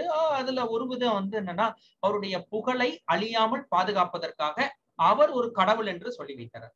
அதை அப்படியே வணங்கி அவருடைய உருவத்தை ஒரு சிலையாக வடித்து வணங்குறாங்க. இப்ப இதெல்லாம் ஒரு வணக்கம். அப்போ இவர் என்ன உடைக்க வராரு பாருங்க. இப்ப என்ன சொல்றாரு, நீங்கெல்லாம் பெருசா நினைக்கக்கூடிய இந்த இயற்கையை காட்டிலும் என் தேவன் பெரியவர் அப்படிங்கிறத சொல்ல பாக்குறாரு. எப்படி சொல்றாரு பாருங்க. அதுல சொல்ற விதம் வித்தியாசமா இருக்கும். அது என்ன சொல்றாரு, ஒரு கோபத்துல உடனே பட மாட்டாரு. ஆனா பட்டாருன்னா, ஆனா நீங்க பார்க்கக்கூடிய இயற்கை சட்டு சட்டுன்னு கோவப்படுற மாதிரி இருக்கும். ஏன்னா வந்துச்சுன்னா, புயல் வந்துச்சுன்னா அழிச்சு சாச்சிட்டு தான் போகும். ஒரு இன்னைக்கே புயல் வருஷத்துக்கு ஒரு தடவை வருதுன்னா, அப்போ அடிக்கடி வரக்கூடியதா இருந்திருக்கும். ஏன்னா இயற்கை வளம் நன்றாக இருக்கக்கூடியது. ஆனா அப்போ அந்த மக்கள் அதுக்குதான் ரொம்ப பயந்தாங்க. புயலுக்கும், காத்துக்கும், தண்ணீருக்கும், நெருப்புக்கும், நீருக்கும் ரொம்ப பயந்தாங்க. ஏன்னா இதெல்லாம் காட்டு தீ வந்துச்சுன்னா அழிக்காம போகாது. அப்ப நீங்க பாத்தீங்கன்னா அதெல்லாம் சீக்கிரம் வந்துடும். ஆனா நான் என்ன சொல்றாரு, கடவுள் வந்து நாங்கள் வைத்திருக்கக்கூடிய உயிருள்ள கடவுள், உலகத்தையும் இந்த தீயையும் நெருப்பையும் இதெல்லாம் படைத்த கடவுள், இதை விட பெரியவர், இதெல்லாம் விட அவர் பெரியவர் அப்படிங்கறத அவர் விளக்கி காண்பிப்பதை நமக்கு பார்க்க முடிகின்றது. அதை எப்படி சொல்றாரு பாருங்க, கர்த்தருடைய வழி சுழல் காற்றிலும் பெருங்காற்றிலும் இருக்கிறது அப்படிங்கிறார். அதுல இந்த சுழல் காற்று அப்படிங்கிறதுக்கு சுஃபா என்று சொல்லக்கூடிய ஒரு வார்த்தையை பயன்படுத்துறாங்க. இது வேற ஒரு சில இடங்கள்லயும் இருக்குது. அதை ஆண்டவரை குறித்து நமக்கு சொல்லக்கூடிய இந்த இடத்துல அந்த வார்த்தையை சொன்னாலும், ஆண்டவர் அழிவுக்கு பயன்படுத்துகிறதை இன்னொரு இடத்துல ரெஃபரன்ஸ் நமக்கு கொடுக்கப்பட்டிருக்குது. ஆமோஸ் 1:14 பாத்தீங்கன்னா, ரப்பாவின் மதிலுக்குள் தீ கொளுத்துவேன், அது யுத்த நாளின் முழக்கமாகவும் பெருங்காற்றின் புசலாகவும் அதன் அரண்மனைகள். ஆமோஸ் மொத்தம் 8 ஜாதியினரை பத்தி, 8 வகையான மக்களை பத்தி அவர் தீர்க்க தரிசனம் சொல்றார். அப்படி சொல்லும் பொழுது அவர் என்ன சொல்றாருன்னா, புயல் காற்றின் மூலமாக அரண்மனையை அழிப்பேன் அப்படின்னு சொல்றாரு. அந்த வார்த்தை புயல் காற்றை அழிப்பதற்கு ஆண்டவர் பயன்படுத்துகிறார் என்பதை இவரும் இங்க பயன்படுத்துகின்றார். அதே மாதிரி சீரா என்ற வார்த்தையை ஸ்டாமுக்கு பயன்படுத்துகிறார்கள். அதை யோபு எப்படி பயன்படுத்துறாரு பாருங்க. ஆண்டவர் இந்த புயலுக்கு மேலானவர்ங்கிறத யோபுவும் சொல்றாரு. எப்படி சொல்றாரு? யோபு 9:7 சொல்றாரு பாருங்க. அவர் புயலினால் என்னை முயற்கிறார், முகாந்திரம் இல்லாமல் அநேக காயங்கள் எனக்கு உண்டாக்குகிறார் அப்படின்னு சொல்றாரு. அவருடைய கஷ்டத்தை சொல்லும் பொழுது அப்படி சொல்றாரு, புயலினால் என்னை முறிக்கிறார் என்ற வார்த்தையை பயன்படுத்துகின்றார். அடுத்து இதே வசனத்துல பின்னாடி வரக்கூடியது, நீங்க மேகங்கள் அவருடைய பாத துகள்களாய் இருக்கின்றது அப்படின்றது. இப்ப நீங்க பாத்தீங்கன்னா இன்னொரு வசனம் நமக்கு சொல்லுது, வானம் எனக்கு சிங்காசனம், பூமி எனக்கு பாதப்படி என்று ஆண்டவர் அவரை குறித்து சொல்லுகின்ற அவ்வளோ பெரிய தெய்வமாக சொல்றதை நமக்கு பார்க்க முடிகின்றது. இங்க என்ன சொல்றாரு, clouds are the dust of his feet என்று இந்த வார்த்தையை பயன்படுத்துகின்றார். இதுல நீங்க பாத்தீங்கன்னா இது வேறு சில இடங்கள்லயும் இந்த வார்த்தை பயன்படுத்துகிறது. குறிப்பாக யாத்திராக்கும் 14:24 சொல்லும் பொழுது சொல்லப்பட்டிருக்கிறது. அது நீங்க பார்க்கும் பொழுது எகிப்தியர்களை எதிர்த்து பிரயோகப்படுத்தும் பொழுது அங்கே சொல்லப்பட்டிருக்கிறது. இன்னும் எசேக்கியல் 30:18 இந்த வார்த்தை வந்து சொல்லப்பட்டிருக்கு. இது எப்படி சொல்லப்பட்டிருக்குன்னா, எசேக்கியல் 30:18 ஆண்டவர் வானங்களை கொண்டு செட்டைகளை போல நம்மை மூடி காப்பாற்றுவார் என்று சொல்லப்படுது. அது ஆண்டவருடைய ஒரு தன்மையை குறிக்கக்கூடியதாக நமக்கு காணப்படுகின்றது. அடுத்து இந்த கிளவுடுங்கிறதுக்கு ஆனான் என்ற வார்த்தையை பயன்படுத்துகிறார்கள். இந்த ஆனான் என்கின்ற வார்த்தையை நீங்க பாருங்க, ஆண்டவர் இதை தன் வாயினால சொல்லுகின்ற ஒரு இடம் இருக்கிறது. அது ஆதியாகமம் 9:13 நமக்கு காணப்படுகின்றது. நான் என் வில்லை மேகத்திலே வைத்தேன், அது எனக்கு பூமிக்கும் உண்டான உடன்படிக்கையாய் இருக்கிறது என்று ஆண்டவர் சொல்கின்றார். ரெயின்போ பத்தி சொல்லும் பொழுது அப்ப அந்த வில் என்கின்ற அந்த மேகம் என்கின்ற அந்த வார்த்தைக்கு ஆனான் என்கின்ற இதே வார்த்தை பயன்படுத்தப்பட்டிருக்கிறது. அந்த வார்த்தைகளை கொண்டு இது ஒரு கவிதை நயத்தில் ஆண்டவருடைய தன்மைகளை பயன்படுத்துகின்றார், எடுத்து காண்பிக்கின்றார் இந்த நாகும். அவர் 4வது வசனம் எப்படி சொல்றாரு பாருங்க, அவர் சமுத்திரத்தை அதட்டி அதை வற்றி போக பண்ணி சகல ஆறுகளையும் வறட்சி ஆக்குகிறார், பாசானும் கர்மேலும் சேர்ந்து லீபனோனின் செழிப்பு வாடி போகும் என்று சொல்கிறார். அடுத்து என்ன சொல்றாரு பாருங்க, அவர் மிக வல்லமை உள்ள ஆண்டவர், எதிரிகளால் சமாளிக்க முடியாதுங்கிறார். இப்ப நீங்க பேசிக்கா இப்படி சொல்ற இந்த வசனங்கள்ல இருந்து வரிசையா நம்ம என்ன தெரிஞ்சுக்கணும்னா, இயற்கையே அவர்கிட்ட நிக்க முடியாதுன்னா, மேகம் அவர்கிட்ட நிக்க முடியாதுன்னா, அவர்கிட்ட புயல் அவர்கிட்ட தாக்கு பிடிக்க முடியாதுன்னா, அவரை நீங்க சமுத்திரத்தை அதட்டி வற்றி போக பண்ணுவாரு அப்படின்னா, நீங்க இத உடனே ஆக்சுவலா நமக்கு என்ன தெரியும்னா, இயற்கையே அவர்கிட்ட சமாளிக்க முடியாதுன்னா இந்த எதிரிகள் எம்மாத்திரம். இதுதான் மேட்டர். ஆக்சுவலா இந்த மக்களுக்கு ஆறுதல் எப்படி கிடைக்குது, இப்போ இயற்கையே ஆண்டவர் இப்படி பண்ண முடியும்னா இவர் இதெல்லாம் என்ன எம்மாத்திரம் என்று ஆண்டவர் இவர்களிடத்துல சொல்றாரு. அசிரியன் எம்மாத்திரம், இவன் ஒரு சாதாரணவன், இவன் ஒரு மனிதன் அல்லவா, இவனை விட பெரியதான இந்த இயற்கை நீ உன்னால கிளவுட்ஸ மிதிக்க முடியுமா அப்படின்னு கேட்கிறாரு. உன்னால இந்த இந்த புயல் காட்சியும் இந்த சுழல் காட்சியும் எதிர்க்க முடியுமா? ஆனால் என்னால் முடியும் அப்படின்னு ஆண்டவர் சொல்றாரு. அந்த அவ்வளவு பெரிய கடவுள், அபரிதமான சக்தி கொண்ட கடவுள், ஆனால் அவர் எப்படி பண்றாரு பாருங்க, அவர் நமக்கோடு கூட வருகிறார், நமக்கு நண்பராக இருக்கின்றார். அதுதான் மிகப்பெரிய ஒரு விஷயமாக நம்ம பார்க்க முடியும். நாகும் காலகட்டத்திலே அவர் சொல்லும் பொழுது அந்த தேவன் உங்க தேவன் அப்படிங்கிறத ஸ்ட்ரெஸ் பண்றாரு. அப்படி சொல்லும் பொழுது என்ன தெரிஞ்சிருக்கும் பாருங்க, he rebuked the sea and make it dryனா கடலை கடந்து போக பண்றாருன்னா என்ன இந்த மக்களுக்கு தெரிஞ்சிருக்கும்? அவர்கள் மூதாதையர்கள் சொன்ன பார்வோன் காலகட்டத்துல மக்கள் எகிப்துல அப்படியே அடிமைத்தனமாக இருக்கும் பொழுது அங்க இருந்து வரும்போது செங்கடலை சுழல் அத கீழ்காட்சினால் அதை அடைச்சார, 2 பக்கமும் தண்ணி வராம, அது ஞாபகம் வந்து. அப்போ அவர்களுக்கு தெரிந்த எதையோ அதை மூலமாக அங்கே சொல்வதை நமக்கு பார்க்க முடியும். அந்த சங்கீதம் 106:9 அவர் சொல்றாரு, அவர் சிவந்த சமுத்திரத்தை அதட்டினார், அது வற்றி போயிட்டு. சாந்திரையில் நடக்கிற போது அவர்கள் ஆழங்கள் நடந்தார்கள். மறுபடியும் ஒரு தடவை அதை சொல்றாரு. அததான் இங்க அவங்க மீன் பண்ணிருப்பாங்க. அப்ப காற்ற உடனே நமக்கு தெரிஞ்ச ஒரு ரெஃபரன்ஸ்னா நமக்கு டக்குன்னு மைண்ட் நாவும் சிங்க் ஆகும்ல. அததான் அங்க சொல்றாரு. என்ன சொல்றாரு? அவர் காற்றை கொண்டு சமுத்திரத்தை அதற்றி அதை நிப்பாட்டக்கூடிய வல்லமை உடையவர். இந்த வார்த்தையை வேற யார்ட்டையும் சொன்னா என்ன சொல்லுவாங்க? இப்போ ஃபார் எக்ஸாம்பிள் அசிரியர்கள்ட்ட இதே வார்த்தையை சொன்னா என்ன சொல்லுவாங்க? என்னப்பா சொல்ற, அப்படி எங்க இருக்குது, யாராவது ஒருத்தரை செய்ய சொல்லி பாருங்க பாப்போம் அப்படின்னு சொல்லுவாங்க. ஆனா இந்த அசிரியர்கள் அல்ல பேசுகின்றவர்கள் யாரு? இஸ்ரவேலர்கள். அப்போ இஸ்ரவேலர்கள் எப்படி நினைப்பாங்கன்னா, ஆமா எங்க தாத்தா காலத்துல சொல்லியிருக்காங்க, அவங்க காலத்துல எங்க முன்னோர்கள் காலத்துல அப்படியே அடிமைகளாக இருந்தாங்களாம், மொத்தமா வரும்போது மோசே என்கின்ற தலைவன் தலைமையில வரும் பொழுது அந்த மாதிரி செங்கடல் எல்லாம் பிளந்தாங்களே, யோசுவா காலத்துல நடந்துச்சேங்கிறதெல்லாம் அவர்கள் நினைவு கூர்ந்து பார்த்திருப்பார்கள். இங்கதான் ஆண்டவர் நம்மளுக்கு பழைய நான் செய்த காரியங்களை நினைவு கூர்ந்து அதன் மூலமாக நான் எவ்வளவு பெரியவர் என்பதை அவர் எடுத்துரைத்து காண்பிப்பதை நமக்கு பார்க்க முடிகின்றது. அடுத்து என்ன சொல்றாரு? ட்ரையத்த பால் த ரிவர்ஸ் அப்படிங்கிறார். அது ஏசாயாவும் அவருடைய புத்தகத்துல இதை பற்றி சொல்லுகின்றார். ஏசாயா 57:20 சொல்றாரு, துன்மார்க்கரோ கொந்தளிக்கும் கடலை போல இருக்கிறார்கள், அது அமர்ந்திருக்க கூடாமல் ஜனங்கள் சேற்றையும் அழுக்கையும் கடலிலே உதிக்கிறது அப்படிங்கிறார். அதாவது இந்த கொந்தளிக்கக்கூடிய கடல் என்பதற்கு ஒரு உருவகமாக துன்மார்க்கனை காண்பிக்கின்றார். எப்படி காண்பிக்கின்றார்? அசிரியர்கள் ஒரு துன்மார்க்கர், அவர்கள் கொந்தளிக்கிற கடலை போல அடக்க முடியாமல் இருக்கின்றார்கள், அவர்கள் சேறு அழுக்கு போல இருக்கின்றார்கள், அவர்களை ஆண்டவர் நிப்பாட்டி விடக்கூடும் அப்படிங்கிறத சொல்றாரு. அவர் என்ன சொல்றாரு பாருங்க, யோர்தானை வறந்து செய்தது போலவே எல்லாத்தையும் செய்வாரு, வறந்து பண்ணிடுவாரு அப்படின்னு சொல்லி இந்த மக்கள் நினைச்சிருப்பாங்க. ஏன்? யோர்தான் நதி பெருசா இடைஞ்சலா நிக்கும் பொழுது ஆண்டவர் அதை வறண்டு போக பண்ணாரே, அது வத்தி போக பண்ணாரே. அப்போ வத்தி போக பண்ணின ஆண்டவர் இப்பொழுது நமக்காக செய்ய மாட்டாரா? எதையும் செய்வாரே. அந்த இயற்கையாகி அந்த ஆற்றை வற்றி போக பண்ணுவதற்கு வேற எங்கேயும் ஒரு தொடர்பே இல்லை.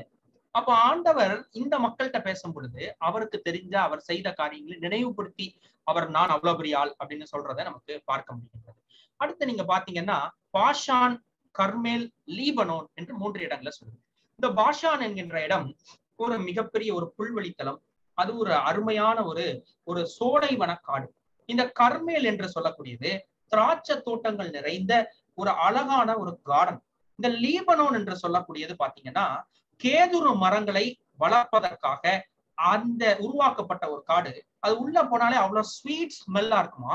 அந்த கேதுரு மரங்களை வெட்டிதான் தேவனுடைய ஆலயத்தை சாலமோன் கட்டுகின்றார். பிற்காலத்துல என்ன ஆச்சா, அந்த கேதுரு மரங்களுக்கு இடையில அந்த திராட்சை பழங்களும் அப்படியே உள்ள போய் இந்த திராட்சை பழத்தினுடைய அந்த ஸ்வீட் ஸ்மெல்லும் இந்த கேதுரு மரத்தினுடைய ஸ்மெல்லும் கலந்து ஒரு அழகான ஒரு ஸ்மெல்லை அந்த பக்கத்துல போறவர்களுக்கெல்லாம் ஸ்ப்ரெட் பண்ணுச்சு அப்படின்னு சொல்றாங்க.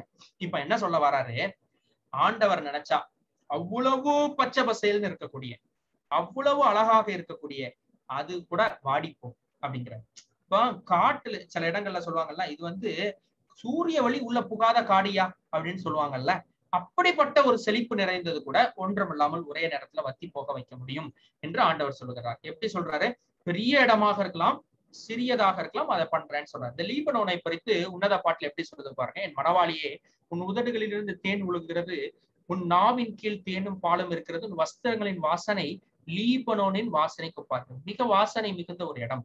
அடுத்த ஓசியா எப்படி சொல்றாரு பாருங்க, 14:7 அவன் நிழலில் குடியிருக்கிறவர்கள் திரும்புவார்கள், தானிய விளைச்சலை போல செழித்து திராட்சை தடிகளை போல படருவார்கள், அவன் வாசனை லீபனோனுடைய திராட்சை ரசத்தின் வாசனையை போல இருக்கும் அப்படிங்கிறார். இப்போ வாசனை மிகுந்த அந்த இடம், அந்த இடத்தை ஆண்டவர் வற்றி போக முடியும், இல்லை என்றால் வாடி போக வைக்க முடியும்னு சொல்றாரு.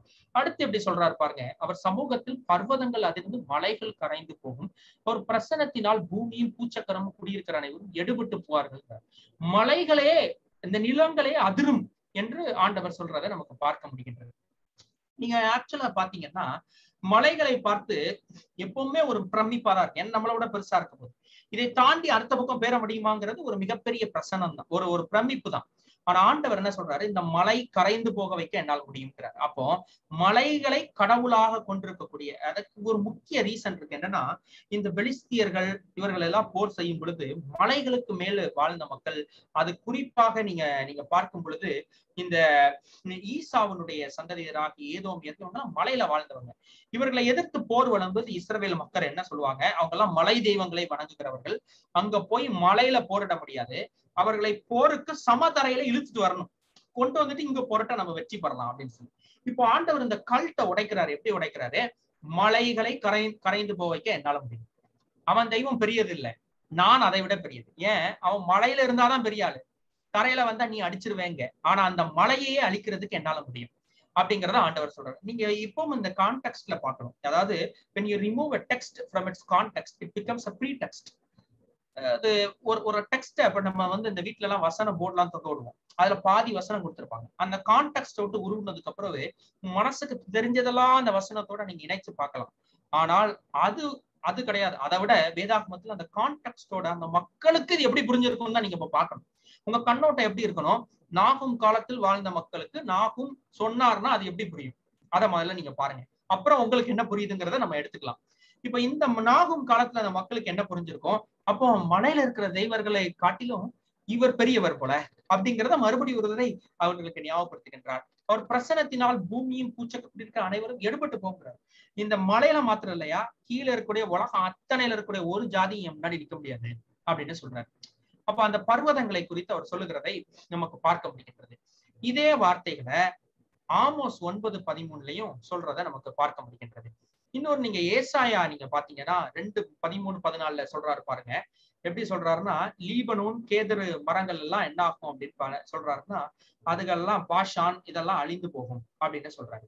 அதுக்கப்புறம் நீங்க பாத்தீங்கன்னா இதுல 2 பேதுருவிலையும் நீங்க ரெவலேஷன் 20:11 நம்ம பின்னாடி அந்த வசனத்தை நான் காண்பிக்க போகின்றேன். அங்க நமக்கு என்ன இருக்குது பாருங்க. ஒரு நாள் ஆண்டவர் வரப்போகிறார். அப்ப இன்றைக்கு இருக்கிற உலகம் எடுபட்டு போகும்னு சொல்றாரு.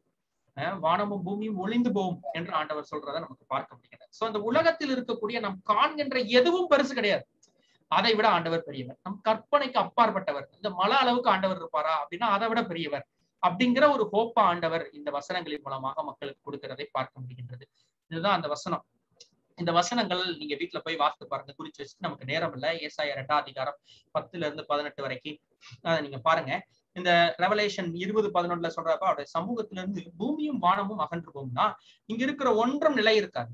இந்த பூமியும் வானமும்னா ஆக்சுவலா the heavens and earth will depart. ஒரு நாள் இதெல்லாம் எடுத்துப்பட்டு போகக்கூடிய ஒன்று என்று ஆண்டவர் நமக்கு சொல்லுகிறதை பார்க்க முடியும். 2 பேதுரு 3:10 எப்படி சொல்றாரு பாருங்க. பூதங்கள் வந்து உருகி போகும், பூமியும் அதில் உள்ள கிரியைகளும் எரிந்து போகும் என்று அவர் சொல்கின்றார். இங்க இருக்கிற எதையும் நீங்கள் கடவுளாக வணங்க முடியாது, இதெல்லாம் காட்டிலும் அது மிகப்பெரியது என்று ஆண்டவர் சொல்றதை பார்க்க முடிகிறது. 6வது வசனம் எப்படி சொல்றாரு பாருங்க. அவருடைய கோபத்திற்கு முன்பதாக நிற்பவன் யார்? அவருடைய உக்கிர கோபத்திலே தரிப்பவன் யார்? அவருடைய எரிச்சல் அக்னியை போல ஏற்கப்படுகிறது அப்படிங்கிறார். அவர் கோபத்திற்கு முன்பதாக யாரால் நிற்க முடியும்? அவராலே கண்மலைகள் பேர்க்கப்படும் அப்படிங்கிறார். அதாவது இன்னொரு இடத்துல தீர்க்க தரிசன புத்தகம், இந்த கல்லின் மேல் மோதுகிறவன் யார்? அவன் நொறுங்கி போவான் என்று ஆண்டவர் சொல்வார். அதாவது ஒரு கோபத்திற்கு முன்பதாக யாராலும் நிற்க முடியாது என்று அங்கே சொல்வதை நமக்கு பார்க்க முடிகின்றது. இங்க நீங்க பாத்தீங்கன்னா ஆண்டவருடைய நீதியை குறிப்பிடுவதற்காக இந்த வசனங்களை இங்கே அவர்கள் இந்த வார்த்தை கோபன் என்ற வார்த்தையை மொழிபெயர்த்துக்கிறதை நமக்கு பார்க்க முடிகின்றது.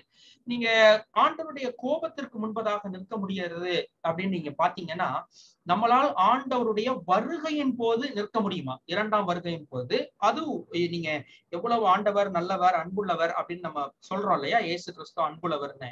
அதெல்லாம் ஆண்டவருடைய முதலாவது, அதாவது இயேசு கிறிஸ்துவனுடைய முதலாவது வருகை. அந்த இயேசு கிறிஸ்துவனுடைய முதலாவது வருகை அவர் பரலோகத்திற்கு எடுத்துக் கொள்ளப்பட்டார். அப்போ நம்ம வந்து ஒரு கிருபையின் காலகட்டத்துல உட்கார்ந்து இருக்கிறோம். அவர் பாவிகளை மன்னித்து இப்ப எல்லாம் பண்றாரு. ஆனால் வெளிப்படுத்தல் சொல்லுகின்ற இயேசுவானவர் வேற விதமா இருக்கார். அவர் வந்து he is a God in robes என்று சொல்லுகிறார்.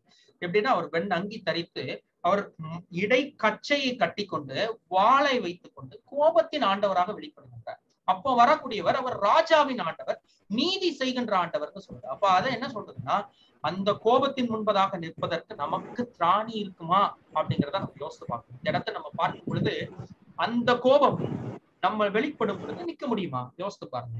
யோபு எப்படி சொல்றாரு பாருங்க, 4வது அதிகாரம் 18, 19 எப்படி சொல்றாரு பாருங்க. கேளும், அவர் தம்முடைய பணிவிக்காலத்தில் நம்பிக்கை வைப்பதில்லை, தூதரின் புத்தியினத்தை சுமர்த்துகிறீரோ என்று சொல்லிட்டு அவர் எப்படி சொல்றாரு, இந்த மக்களின் மேலாம் நம்பிக்கை வைக்க முடியாது, ஆனா என்ன ஆண்டவர் அதை விட மிகப்பெரியவர் என்று சொல்றதை நமக்கு பார்க்க முடியாது. ரோமர் 3:23 நம்ம இதை பற்றிய விஷயங்களை நம்மளால என்ன பண்ண முடியுது, பார்க்க முடிகின்றது. நாம் எல்லாம் பாவம் செய்தவர்களாக இருக்கின்றோம், ஆனால் ஆண்டவர் இதற்கெல்லாம் நம்மை அழிக்கக்கூடிய சக்தி வாய்ந்தவராக இருக்கின்றார். இன்னொரு இடத்துல நம்ம சொல்லும் பொழுது அது இந்த வசனம் எப்படி சொல்லுது பாருங்க, he is a stronghold என்று சொல்லுது. அவரை பற்றி கொள்ளக்கூடிய ஒரு மிகப்பெரிய ஒரு தூண் போன்று அவர் இருக்கின்றார் என்று சொல்லுகிறது. அடுத்தது is cognizant என்று சொல்லுது, எல்லாம் அறிந்தவராக அவர் இருக்கின்றார் என்று சொல்லுகின்றது. அடுத்து என்ன சொல்றது பாருங்க, கர்த்தர் நல்லவர், அவர் ஒரு கோட்டையாக இருக்கின்றார் என்று சொல்லுகிறது. அதாவது அப்படி இருந்தாலும் அவர் அவரிடத்திலே தஞ்சம் செல்லக்கூடிய அளவுல இருக்கிறார் என்று சொல்லுகிறது. கர்த்தர் என்பது அவருடைய நாமம் என்று யாத்ராகமம் 15:3 சொல்றது நமக்கு இந்த வசனங்கள் நமக்கு நல்லா தெரியும். 8வது வசனத்தை பாத்தீங்கன்னா இந்த 7 வசனங்கள் வரைக்கும் ஆண்டவருடைய கேரக்டர்ஸை பத்தி நம்ம பார்க்கணும். இந்த 8ல இருந்து இன்னொரு 10 நிமிஷத்துல நான் மீதி உள்ளதை நான் ட்ரை பண்றேன், முடிக்கிறேன். ஏன்னா இது நம்ம நிறைய பார்த்த ஹிஸ்டரி தான் நம்ம பார்க்க போறோம். இந்த 8வது வசனத்துல நீங்க பாருங்க எப்படி சொல்லுது பாருங்க, நினிவேயின் ஸ்தானத்தை புரண்டு வருகின்ற வெள்ளத்தினால் சர்வ சங்காரம் பண்ணுவார், இருள் அவர் சத்துருக்களை பின்தொடரும் என்று சொல்லுகிறத நமக்கு பார்க்க முடிகின்றது. எப்படி நீங்க பாருங்க, நினிவே 2வது அதிகாரம் 6வது வசனம் பாருங்க, அதுல என்ன சொல்லுது, நினிவே தன்னை சுற்றி உள்ள ஆறுகளினால் பாதுகாப்பாக கொண்டிருந்தது. நான் சொன்னேன் அதனுடைய ஈஸ்டர்ன் சைட்ல டைக்ரிஸ் என்கின்ற நதி ஓடுது, அதை சுத்தி 60 அடி ஆழத்திற்கு வாய்க்கால் தோற்றி, அந்த வாய்க்கால்ல தண்ணீர் அந்த மதகுகளின் மூலமாக கொண்டு வந்து அதுல முதல்ல போட்டிருப்பாங்க. 100 அடி சுவரு, 150 அடி அகலத்தில் இருக்கக்கூடிய சுவர், 1200 காவல் கோபுரங்கள் மேல இருக்கும். அப்படிப்பட்ட 15 கதவுகள் கொண்ட ஒரு மிகப்பெரிய நகரம். அதை சுத்தி போற தண்ணினால அதுக்குள்ள யாருமே வர முடியாது. இவங்க நினைச்சா உள்ள இருந்து அதை ஸ்கிப் பண்றதுக்கு இவர்கள் வைத்திருக்கிற பாதையை போட்டால் மாத்திரம்தான் வர முடியும். ஆனா ஆண்டவர் என்ன பண்றாரு, நீ தண்ணியை வச்சு உன்னை பாதுகாக்க, நான் அதே தண்ணியை வச்சு உன்னை அழிப்பேங்கிறாரு.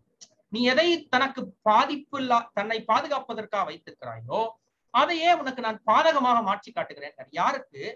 அழிவை செய்கின்றவனுக்கு, தீமையானவனுக்கு, மோசமானவனுக்கு, அதை தவறுகளை செய்து கொண்டிருக்கிறவனுக்கு எதை பாதிப்பு என்று பாதுகாப்பு என்று நினைக்கின்றனோ அதை அழிப்பேங்க. ஒரு சின்ன எக்ஸாம்பிள் சொல்றேன். ஒரு ரவுடி இருக்கிறான், தன் மிரட்டல், கொலை, தன்னை பார்த்து மக்கள் பயப்படணும்னு நினைக்கிறான், அநேகரை துன்புறுத்துகிறான், அதை அவன் பாதுகாப்பாக வைத்திருக்கின்றான். அப்ப நம்மளை யாரும் எதிர்க்க மாட்டாங்கன்னு சொல்லி பல கொலைகளை செய்த ஒருவரை எதிர்ப்பது மக்களுக்கு கஷ்டம். அப்போ ஆண்டவர் அந்த கொலையே அவனுக்கு பாதகமா மாத்துறார். அவனை கொள்வதற்கு இன்னொருவன் வருகின்றான். ஒருவன் பணம் அதிகமாக வைத்திருக்கிறான், பணம் தான் தனக்கு பாதுகாப்புன்னு நினைக்கிறான். அந்த பணத்தின் மேல் உள்ள ஆவல் குறைய மாட்டேங்குது. அப்போ இன்னும் பணம் சேர்க்கணும், இன்னும் அதிகமாக சேர்க்கணும். ஏன்னா பணம் இருக்கின்றவனுக்கு மதிப்பு இருக்கின்றது, பவர் இருக்கிறது என்று நினைக்கிறான். அப்போ பணத்திற்கு பின்னாடி போகிறவன் கடைசியில் அந்த பணத்தினாலே அழிந்து போகிறதை பார்க்க முடியும். அடியாளை வைத்துக் கொண்டிருக்கிறவன் அடியாளால் அழிக்கப்படுகிறதை பார்க்க முடியும். அப்போ ஆண்டவரை தவிர நமக்கு வேற எதுவும் கிடையாது. ஆண்டவர் தான் மிகப்பெரியவர், அவர் தான் நம்மளை காப்பாற்றணும்னு நம்ம நினைக்கணும். இந்த நினிவே என்ன நினைக்குது, இந்த சுத்தி இருக்கக்கூடிய ஆறுகளின் பாதுகாப்புல இருக்குது. இப்ப என்ன செய்யறாரு, ஆறுகளினாலே அதை அழிக்கப் போகின்றார். என்று எப்ப நடக்குது, மேதியர்கள், பெர்ஷியர்கள், இன்னும் அரபியர்கள், இன்னும் அநேகர் இவர்களை சுற்றி வரும் பொழுது, அந்த 3 வருட காலம் நான் சொன்னேன், அவர்கள் பலவிதமான போராட்டங்களை செய்து கொண்டிருக்கும் பொழுது ஒரு நாள் இயற்கை பெருசீற்றம் ஏற்படுகின்றது. அந்த புரண்டு வருகின்ற வெள்ளம் 612 BC-ல அந்த டைக்ரஸ் நதியில வந்த வெள்ளம் ஒரு பக்கம் அந்த 100 அடி செவுரை தூக்கிட்டு, எவ்வளவு பெரிய வெள்ளமா இருந்திருக்கும் பாருங்க. ஆண்டவர் எவ்வளவு அதை கண்ட்ரோல் பண்றது ஆண்டவர் தான். அதற்கு முன்னாடி அப்படி வரல, அதெல்லாம் தாக்க கூடாது, இந்த வெள்ளம் வந்தாலும் தாங்குங்கிற அளவுக்கு கெட்டியிருந்த ஒரு பில்டிங் அடிக்கப்படுது. 150 அடி அகலமும் 100 அடி உயரமும் இருக்கக்கூடிய ஒரு பில்டிங்கை உடைக்கணும்னா எவ்வளவு பெரிய வெள்ளமா இருக்கும். அப்பந்தான் உள்ள அவர்கள் நுழைகிறார்கள். அந்த சம்பவத்தை நமக்கு இது குறிப்பிடுகின்றது. அடுத்து 9வது வசனம் எப்படி சொல்றாரு பாருங்க, வெள்ளியை கொள்ளையிடுங்கள், பொன்னை கொள்ளையிடுங்கள், சம்பத்திற்கு முடிவில்லை அப்படிங்கிற. இது எதை குறிப்பிடுகிறது என்றால், இவர்களுக்கு அடுத்த ஒரு பெரிய பலம் இருந்துச்சு. என்னன்னா, எல்லா நாட்டையும் கொள்ளையடித்து வெள்ளியையும் பொன்னையும் அவர்கள் வைத்திருந்தார்கள். இவர்களுக்கு சம்பத்துனா ஏராளமான பணம், வசதிகள் இருந்துச்சு. இவர் என்ன சொல்றாரு, நீ இந்த வசதிகளுக்காக அதற்கு பின்னாடி இருந்தாய், அந்த வலிமை உன் கண்ணை மறைத்து விட்டது. ஏன்னா நீங்க பாருங்க, 2 ராஜாக்கள் 18வது அதிகாரத்துல நீங்க பார்க்கும் பொழுது அவர் எப்படி சொல்றாரு பாருங்க, 33வது வசனங்கள் இருந்து வாஸ்து பார்க்கும்போது இந்த ரப்சாக்கே சொல்ற வசனம் அப்படியே நமக்கு தீ மாதிரி அனல் மாதிரி உள்ள எரியணும். அதை எப்படி சொல்றாரு பாருங்க, ஜாதிகளுடைய தேவர்களில் யாராவது தங்கள் தேசத்தை அசீரிய ராஜாவின் கைக்கு தப்பித்ததுண்டோ அப்படிங்கிறான். ஆமாத் அர்பாத் பட்டணங்கள் தேவர்கள் எங்கே அப்படிங்கிறான். செப்பர் வாயுமி ஏனா ஈவா பட்டணங்கள் தேவர்கள் எங்கே அப்படிங்கிறான். சமாரியாவை உங்க கைக்கு என்ன தப்பிக்க முடிஞ்சா அப்படிங்க. ஓ சொந்தக்காரன் தானே, ஓ அண்ணன் தானே, அவனால முடிஞ்சுச்சா? இந்த எருசலேமை யார் என் கைகளுக்கு தப்பி வைப்பாருங்க? எல்லா தேவர்களும் தேசத்தை தப்பி வைக்க முடியல, உன்ட்ட அப்படி ஒரு தெய்வம் இருக்கான்னு கேட்கான். ஐயா ஏன் கேட்கான்? அவன்கிட்ட பணம் இருக்கிறது, பலன் இருக்கிறது, எல்லா பலன்களும் இருக்கிறது. அவன் அரணான பட்டணத்தையும் வைத்திருக்கக்கூடிய ஒருவன். அப்ப ஆண்டவர் என்ன செய்யறாரு, நீ வைத்திருக்கக்கூடிய சம்பத்து அதை என்ன சொல்றாருன்னா, you are a rich city but I will plunder you அப்படிங்கிறார். நான் அதை ஆனால் அழித்து போடுவேன், உன்னுடைய உன்னுடைய உன்னுடைய வெள்ளியும் பொன்னும் கொள்ளையிடப்படும் அப்படிங்கிறார். ஒரு நாள் பாபிலோனும் மேதியர்களும் உள்ள நுழையும் பொழுது வெள்ளியும் பொன்னும் கொள்ளையிடப்பட்டது. 612 BC கொள்ளையிடப்பட்டது. அதை சொல்றத நமக்கு பார்க்க முடிகிறது. 10வது வசனம் ஒரு ட்ரிக்கியான வசனம். அவர்கள் சன்னல் பின்னலாய் இருக்கிற முச்செடிகளுக்கு ஒப்பாய் இருக்கையிலும் தங்கள் மதுபானத்தினால் அவர்கள் வெறி கொண்டிருக்கையிலும் அவர்கள் எரிந்து காய்ந்து போன, அதாவது செட்டையை போல எரிந்து போனார்கள். இதுல ஆக்சுவலா 2 விஷயம் எப்படின்னா, நீங்க ஒண்ணு தண்ணி வச்சு அழிக்கணும், இல்லைன்னா தீயை வச்சு அழிக்கணும். நான் 8வது வசனம் சொல்லும் போது தண்ணி வந்துச்சுன்னு, 10வது வசனம் தீ. அப்ப இது எப்படி நீங்க பாத்தீங்கன்னா, இது ஒரு ஸ்டைல், ஹிஸ்டாரிக்கல் ஸ்டைல நமக்கு சொல்லுது. இந்த ஸ்டைல் எப்படி நீங்க பாருங்க, ஆக்சுவலா ஒவ்வொருத்தருக்கும் ஒரு ஸ்டைல் இருக்குது. இந்த இந்த அசிரியர்கள் ஒரு இடத்துல போய் நான் முதல் நாள் சொல்லும் போது சொன்னேன், ஞாபகப்படுத்தி பார்க்கணும். போனாங்கன்னா உப்பு விதைப்பாங்கன்னு சொன்னேன். ஒரு இடத்த பிடிச்சாங்கன்னா அந்த ஏரியா உப்பு விதைப்பாங்க, அப்ப அங்க அக்ரிகல்ச்சர் பிடிச்சிடும். பாபிலோனியர்கள் ஒரு இடத்த பிடிச்சாங்கன்னா தீ வைப்பாங்க, அததான் சொல்றாரு. அவர்களுக்கு தீ வச்சுட்டாங்க, அந்த இடத்த தீ வைத்து காய்ந்து போன செட்டையை போல. இப்ப அந்த சுவரை அந்த டைக்ரஸ் நதி ஓபன் பண்ணி விடுது. இவர்கள் உள்ள போறாங்க. உள்ள போய் அங்க இருக்கக்கூடிய மக்கள் மதுபானத்தினால் நிறைந்திருக்கிறார்கள். இந்த சன்னல் பின்னலா இருக்கிறதுங்கிறதுக்கு there are so many interpretations. அதுல ஒரு சில இன்டர்பிரேஷன்ஸ் நான் சொல்லுகிறேன். இந்த இன்டர்பிரேஷன்ஸ்ல எப்படி நீங்க பாத்தீங்கன்னா, ஒன்று, ஏற்கனவே 3 வருஷம் அவங்க சுத்தி சூழ மக்கள் அவர்களை தாக்கி கொண்டிருக்கிறார்கள். குழப்பமான ஒரு சூழ்நிலை உள்ள. நான் சொன்னேன், ஷல்ஷர்வீர் என்று சொல்லக்கூடிய அவருடைய மன்னன் அவன் இறந்து போனான். அப்ப இறந்து போன அந்த மன்னன் அப்போ சிக்கலான சூழ்நிலை, யார் தலைவன் என்ற ஒரு சூழ்நிலை. அது போக இந்த மக்கள் குடிகாரர்களாக வெறி கொண்டிருந்தாங்க. நீங்க ஒபதியா புத்தகத்தை பாத்தீங்கன்னா, ஏசாவினுடைய சந்ததிகளா ஏதோமியர்கள் குடிவெறிக்கு அடிமையாக இருந்தாங்கன்னு சொல்லுது. நீங்க தானியேல் புத்தகத்தை பார்க்கும் பொழுது பெல்தாசார் குடித்துக் கொண்டிருக்கும் பொழுது இறந்து போகின்றார். இன்னும் நீங்க பெனாதாத் என்கின்ற மன்னனை பார்க்கும் பொழுது 1 ராஜாக்கள் 20வது அதிகாரம் 16வது அதிகாரத்துல குடித்து வெறித்துக் கொண்டிருக்கும் பொழுது இறந்து போகிறதை நமக்கு பார்க்க முடிகிறது. இப்ப என்னன்னா, இந்த உள்ள இருக்கக்கூடிய மக்கள் இந்த சம்பவம் நடக்கும் பொழுது அவர்கள் நெபாபொலேச மறுபடியும் ஒரு முறை போர் எடுத்து வருகிறார். போருக்கு வரும் பொழுது இவர்கள் 3 முறை போராடி அவன் தோந்து போனவனே இப்போ வந்திருக்கானு சொல்லி அவர்கள் உள்ள ஒரு பார்ட்டி ஆர்கனைஸ் பண்ணனது போலவும், அங்க இருக்கக்கூடிய மக்கள் எல்லாரும் குடித்து வெறித்து காணப்பட்ட பொழுதும், அப்பொழுது இயற்கை சீற்றல் ஒரு ஓப்பனிங் உருவாச்சு உள்ள போய் இந்த மக்களை பிடிப்பட்டது போலவும் ஒரு சில ஆய்வாளர்கள் எழுதுகிறார்கள். இன்னொரு வார்த்தை சன்னல் பின்னலாக என்று சொல்லும் பொழுது 3வது அதிகாரத்தின் 1வது வசனத்தை நீங்கள் பார்க்கும் பொழுது இரத்தப்பழிகளின் நகரம் என்று சொல்லிட்டு அப்படியே கீழே வரும் பொழுது அவர் சொல்றாரு, 4வது வசனத்துல தன் வேசித்தனங்களுக்கு அப்படின்னு சொல்றாரு. இந்த சன்னல் பின்னல் என்று சொல்லும் பொழுது விபச்சாரத்தையும் குறிக்கின்ற ஒரு வார்த்தையாக இது பார்க்கப்படுகின்றது. 11வது வசனத்துக்கு வந்தீங்கன்னா, கர்த்தருக்கு விரோதமாக பொல்லாத நினைவுற்று துராலோசனைக்காரன் புறப்பட்டான் என்று சொல்லி, அது சனகரிப் என்கின்ற அந்த மன்னனை குறித்து சொல்லிட்டு, அவன் ஏற்கனவே இருந்தான், செத்து போயிட்டான். அவன் எப்படி அழிந்தான் என்கிறது கூட நமக்கு 2 ராஜாக்கள் புத்தகத்துல கொடுக்கப்பட்டிருக்கு. இதையேதான் ஏசாயா 10:5-7 சொல்றாரு. என்ன சொல்றாருன்னா, என் கோபத்தின் கோலாகிய அசிரியனுக்கு ஐயோ என்று சொல்லி சனகரிப் அவர் சொல்றதை நமக்கு பார்க்க முடிகின்றது. 36:16-17 சொல்றாரு, எப்படி அதை அந்த எசேக்கியாவின் சொல்லை கேட்காருங்க அப்படின்னு சொல்லி சொன்ன அந்த ரப்சாக்கேக்கு எதிரடையா சொல்லும் பொழுது, கர்த்தர் தம்மை தப்புவிப்பார், உங்களை போதனை செய்ய எசேக்கியாவுக்கு செவி கொடாதிருங்கள். அந்த அந்த அந்த சனகரிப்பினுடைய ஆட்கள் இந்த மக்களிடத்துல வந்து சொல்லும் பொழுது அங்கிருந்து அவங்க வாய் எதிர்த்து ஒன்னும் பேசல. ஏன்னா எசேக்கியா ராஜா ஒன்னும் பேசாதீங்கன்னு சொல்லி இருக்கிறான். அப்படி ஒரு ஆலோசனைக்காரனாக சனகரிப் இருந்தான். அது ஹிஸ்டரியில நமக்கு தெரியுது. அவனை பத்தி ஆண்டவர் நினைவு கூர்ந்து சொல்லி கொண்டிருக்கின்றார். அவர் என்ன 12வது வசனம் பாருங்க எப்படி சொல்றாரு. கர்த்தர் சொல்கிறது என்னவென்றால், அவர்கள் சம்பூர்ணமடைந்து அநேகராய் இருந்தாலும் அறுப்புண்டு போவார்கள், அவன் ஒளிந்து போவான் அப்படின்னு சொல்றாரு. இந்த வசனத்தினுடைய 2 பகுதி இருக்குது. இந்த 2வது பகுதி, உன்னை நான் சிறுமைப்படுத்தினேன், இனி உன்னை சிறுமைப்படுத்தாதிருப்பேன் அப்படிங்கிறதெல்லாம் வந்து நம்ம வாக்குத்தத்த வசனமா கூட வாங்கி வச்சிருந்திருக்கோம். சில காலகட்டங்கள்ல சிஎஸ்ஐ திருச்சபையே வாக்குத்தத்தமாக இதெல்லாம் கொடுத்திருந்திருக்குது. நீங்க பாத்தீங்கன்னா கர்த்தர் சொல்லுகிறது என்றால் சம்பூர்ணமடைந்த அநேகரா இருந்தாலும் அறுப்புண்டு போறாங்கன்னா தேவர் மெனி. அசீரியன்ஸ் இப்போ பெருத்த கூட்டம், உலகத்தை ஆட்சி செய்கின்ற பவர்ஃபுல்லான கூட்டம் பிளஸ் ஒரு மிகப்பெரிய கூட்டம். இப்ப அவர்கள் என்ன சொல்றாங்க, அப்படி இருந்தாலும் அவர்களை நான் ஒழித்து போடுவேன்னு சொல்றேன். இரண்டாவது பகுதி இஸ்ரவேலர்களுக்கு சொல்றாரு, உன்னை நான் சிறுமைப்படுத்தினேன் சிறுமைப்படுத்தாதிருப்பேன்னா, இதுவரைக்கும் உன்னை கைவிட்டுட்டேன்ப்பா, அநேக தடவை நீங்க அசிரியர்களுக்கு தோத்து போயிட்டீங்க, ஆனாலும் உங்களை நான் ஏற்றுக்கொள்வேன்கிற. இது நீங்க ஏன் இப்படி இருக்குது அப்படின்னு நீங்க பாத்தீங்கன்னா, இந்த வேதாகமத்தை அதிகாரங்களாக முதல்ல பிரிச்சில்லை, இது ஒரு கண்டினியூஸ் ஃப்ளோ ஆஃப் டெக்ஸ்ட் மாதிரிதான் இருந்துச்சு. அப்போ அதை ஒரு கார்டினல் பிஷப், போப்புக்கு கீழே இருக்கக்கூடிய ஒரு கார்டினல் பிஷப் ஹியூகோ என்று சொல்லக்கூடிய ஒருத்தர் இதை பிரிக்கிறார், அதிகாரங்களாக பிரிக்கிறார்.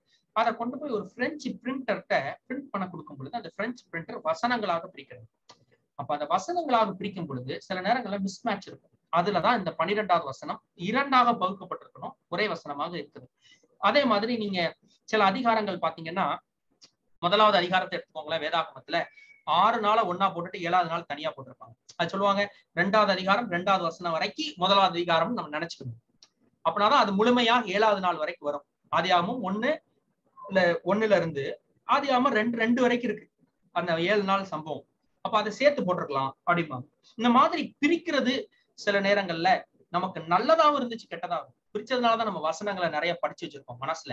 ஆனா பிரிச்சதுனாலதான் கான்டெக்ஸ்ட் தெரியாமே நம்ம வாழ்க்கையில போயிட்டோம், எதற்காக இது எழுதப்பட்டதுங்கிறத யோசிக்காமே நம்ம போயிட்டோம்.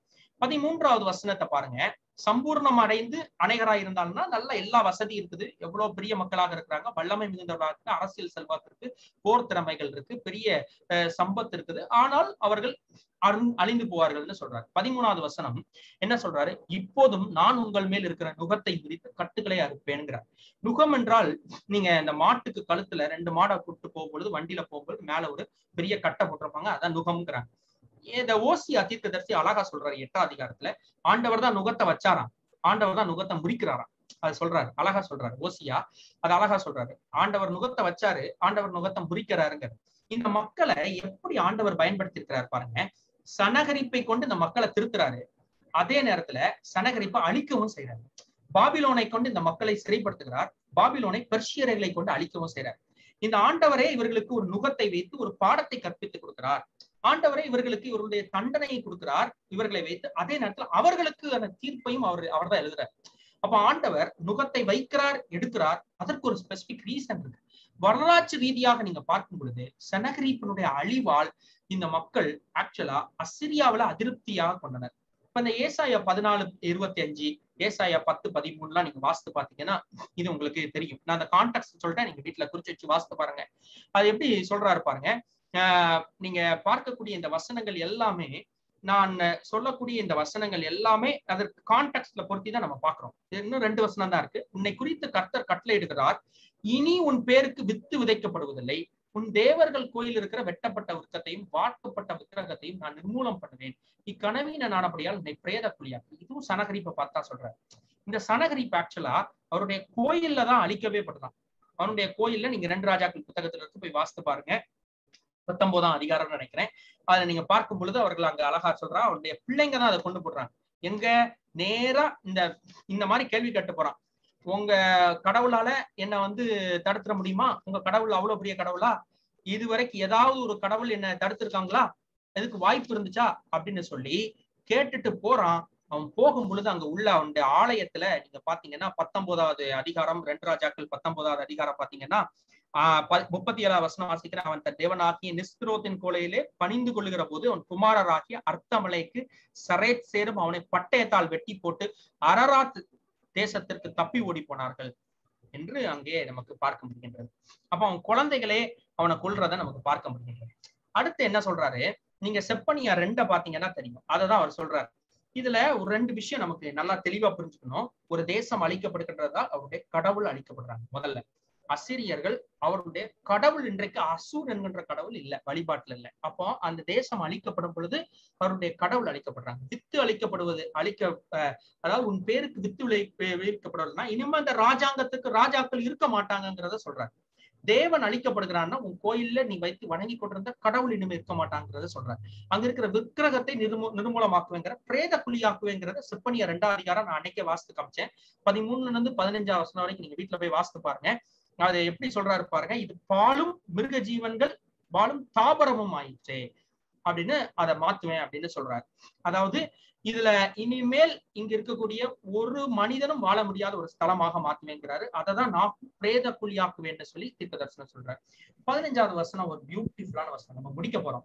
இதோ சமாதானத்தை கூறுகிற சுவிசேஷகனுடைய கால்கள் மலைகளின் மேல் வருகிறது. யூதாவே உன் பண்டிகைகளை ஆசரி, உன் பொருத்தனைகளை செலுத்து. துஷ்டன் இனி உன் வழியாய் கடந்து வருவதில்லை, அவன் முழுதும் சந்தேகிக்கப்படுவான் அப்படிங்கிறார். இந்த வசனம் மிகப்பெரிய ஹோப்பா இருக்க போகுது இந்த மக்களுக்கு.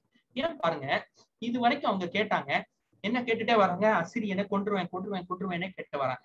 ஏன் இப்போ மனாசே பாபிலோன்ல ஆக்சுவலா சிறை பிடித்து கொண்டு போய் வைக்கப்பட்டிருக்கான். நல்லா புரிஞ்சுக்கணும், பாபிலோன் அசிரியர்களுக்கு கையில இருக்குது. இந்த காலகட்டத்துல, இந்த மனாசையினுடைய காலகட்டத்துல பாபிலோனை அசிரியன் தான் கண்ட்ரோல் பண்ணி வச்சிருக்கான். அப்ப அவன் பாபிலோன்ல கொண்டு போய் சிலையை எடுத்து வைக்க போறான். இன்னும் பாபிலோனுக்கு இவங்க போகும் பொழுது இன்னும் எவ்வளவு நாள் ஆகும் போது 70 ஆண்டுகள் பாபிலோன்ல சிறை இருப்புக்கு இவங்க போக போற ஒரு காலம் வரப்போகிறது. அதை நீங்க புரிஞ்சுக்கணும். ஆனா ஆண்டவர் என்ன சொல்றாரு, துஷ்டன் இனி உன் வழியாய் கடந்து வருவதில்லை, அவன் முழுவதும் சங்கரிக்கப்பட்டான் அப்படின்னு சொல்லும் போது அசிரியன் என்பவன் இனிமே வரப்போறதில்லை. 2 பேசிக்கான விஷயங்களை இதை நீங்க புரிஞ்சுக்கொள்ள முடியுங்க. ஒண்ணு, அசிரியனுடைய போர் ஸ்டைல் எப்படின்னா, அங்க இருக்கிற மக்களை அப்படி கம்ப்ளீட்டா எக்ஸ்கவேட் பண்ணணும், புது மக்களை கொண்டு வந்து போடணும். அல்லனா அந்த இடத்த அழிச்சிட்டு அப்படி தரமட்டமாக்கிட்டு உப்பு வச்சுட்டு சின்ன பிள்ளைங்களையும் பெண்களையும் தூக்கிட்டு போயிடணும். ஆண்களை குச்சியிரு குலையுரமா கை காலை வெட்டி இனிமேல சந்ததி உருவாகாத அளவுக்கு மாத்தி விட்டுட்டு போகணும். இது அசிரியன் ஸ்டைல். இந்த ஸ்டைல்ல அடிபட்டா இந்த மக்கள் இனிமே பிழைக்க மாட்டாங்க. இனிமேல் ஒரு ஜாதியாக இருக்க மாட்டாங்க. ஏற்கனவே 10 கோத்திரத்துக்காரன் சிதறடிக்கப்பட்டான். அப்போ இப்ப ஆண்டவர் என்ன பண்றாரு பாருங்க, இனி ஒரு ஜாதியாயிராமல் இஸ்ரவேலின் பேர்ல இனி நினைக்கப்படாமலும் போவதாக என்று சொல்லி சங்கீதக்காரனும் சொல்றாரு. சங்கீதக்காரன் சொல்லும் பொழுது 83ஆம் சங்கீதம் 4வது வசனத்துல அப்படி சொல்றாரு, அவர்களை அதம் பண்ணுவோம் வாருங்கள் என்கிறார்கள் என்று சொல்லி அவர்கள் இஸ்ரவேலின் மேல கோபம் கொள்றார்கள் என்று சொல்லி இந்த சனகரிப்பை பத்தி தான் அவர் தீர்க்க தரிசனத்தை சொல்றதை நமக்கு பார்க்க முடிகிறது. அவர் என்ன சொல்றாரு, இனிமேல் உங்களுக்கு ஹோப் இருக்கு. எப்படி ஹோப் சொல்றாரு பாருங்க. இதுக்கு ஒரு பெரிய பின்னாடி ஒரு பெரிய இது இருக்கு. என்னன்னா, இதுதான் நான் கடைசியில முடிச்சு போடுறதுக்காக வர்றேன்னு சொல்லிட்டு இருந்த விஷயம். இந்த ட்ரேட்ல தான் யூத மக்களினுடைய வம்சாவளி தான் இயேசு கிறிஸ்து வரப்போறார். இந்த இயேசு கிறிஸ்து கிறிஸ்டியானிட்டி திருச்சபை கட்டப்பட போகிறதே இந்த வழியில தான் வரப்போகுது. நீங்க போய் எடுத்து பாருங்க, இந்த மத்தேயு 1ஆம் அதிகாரத்துல இல்ல லூக்கா 2ஆம் அதிகாரம் 3ஆம் அதிகாரம் திருப்பி பாருங்க. அந்த வம்சவழி அப்படியே புடிச்சு கொண்டு வந்து இங்கதான் நிக்குது. அப்ப அந்த வம்ச வழிக்கு வரும் பொழுது இந்த ஸ்திரீயினுடைய விதையாகிய இயேசு கிறிஸ்து பிறப்பதை தடை பண்ணுகிறது தான் சாத்தானுடைய முக்கிய வேலை. நான் அப்பவுமே சொன்னேன், அட்வர்சரின்னு வரும்போது சாத்தானை கோட் பண்ணேன். அப்ப ஆண்டவருடைய திட்டம் என்ன, இயேசு கிறிஸ்துவை கொண்டு வரணும். 400 வருஷத்துக்கு மேல இருக்கு. அப்ப அந்த 400 வருஷத்துக்கு மேல இருக்கக்கூடிய அந்த காலகட்டத்துல இப்படி ஒரு சம்பவம், இந்த மக்கள் முழுவதுமாக அழிந்து போவாங்கன்னா இயேசு கிறிஸ்து இதுல இந்த சந்ததியே அழிச்சிட்டாருன்னா எப்படி வர முடியும்? அப்ப என்ன பண்றாரு, அவன் இந்த சனகரிப்பும் அவனுடைய வழி தோன்றர்களும் இந்த சாம்ராஜ்யத்தை அழித்து அதன் மூலமாக இயேசு கிறிஸ்துவின் வருகையை தடை செய்கிறவர்களாக இருக்கிறார்கள். இன்னும் நீங்க வெளிப்படுத்தல் 12:4 பாத்தீங்கன்னா அங்க சொல்றது, ஸ்திரீ பிள்ளை பெற்ற உடனே அவளுடைய பிள்ளை பட்சித்து போடும்படிக்கு அந்த வலு சர்ப்பம் அவளுக்கு முன்பதாக நின்றது அப்படின்னு சொன்ன. அப்ப சாத்தான் எப்பவுமே கிறிஸ்துவை வெறுக்கின்றான். அவன் என்ன சொல்றான் பாருங்க, அவன் ஆக்சுவலா என்ன பண்றான், நம்ம ஆண்டவரோடு ஐக்கியப்படக்கூடாது. இப்ப நமக்கு இருக்கிற பெரிய பிரச்சனை பாருங்க, நம்ம தேவனுடைய ஆலயத்துக்கு தான் போறோம். நம்ம சனகரிப்பு மாதிரி நிறைய நேரங்கள் நடந்துக்கிறோம். சாத்தானுக்கு துணைப்பட்டு ஆண்டவருடைய வழிக்கு பிற்புறமா நிற்கிறோம். நம்ம ஆலயத்தில் உள்ள பாலிடிக்ஸ், நம்ம ஆலயத்துல இருக்கக்கூடிய ஏராளமான சம்பவங்கள் பாருங்க, ஆண்டவருக்கு பிரியமில்லாத சம்பவங்கள் எவ்வளவு நடக்கு பாருங்க. லஞ்ச லாவணியங்கள், ஏராளமான கர்வ கொலைகள், தேவையில்லாத டிரான்ஸ்பர்ஸ், தேவையில்லாத ஏராளமான லஞ்சம் வாங்கி கொடுமைப்படுத்துகின்ற அதனால ஏற்படுகின்ற தற்கொலைகளும் கொலைகளும் எத்தனை இருக்கு தெரியுமா? இது எங்க போகுது? இது ஆண்டவருடைய தீர்மானத்தை மாற்றுகின்றது. இப்ப இதுக்கு ஆண்டவர் கேள்வி கேட்காம விடுவாரா? நீங்க யோசித்து பாருங்க.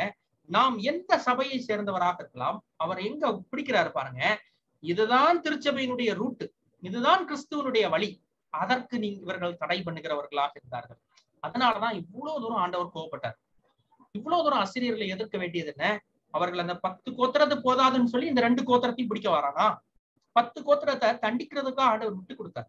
2 கோத்திரத்தை வரும் பொழுது நான் வருகின்ற வழி இது முழுமையாக அழிக்கப்படக்கூடாது. பாபிலோனியல் கொண்டு போனாங்க, நான் அழிக்கல, அவங்கள பாதுகாத்தான் வச்சு. அவர்களை பலவிதமாக கஷ்டப்படுத்தினான், ஆனா பாதுகாத்தான். ஆனால் அசிரியர்கள் அழிக்கிறதற்கு ட்ரை பண்ணாங்க.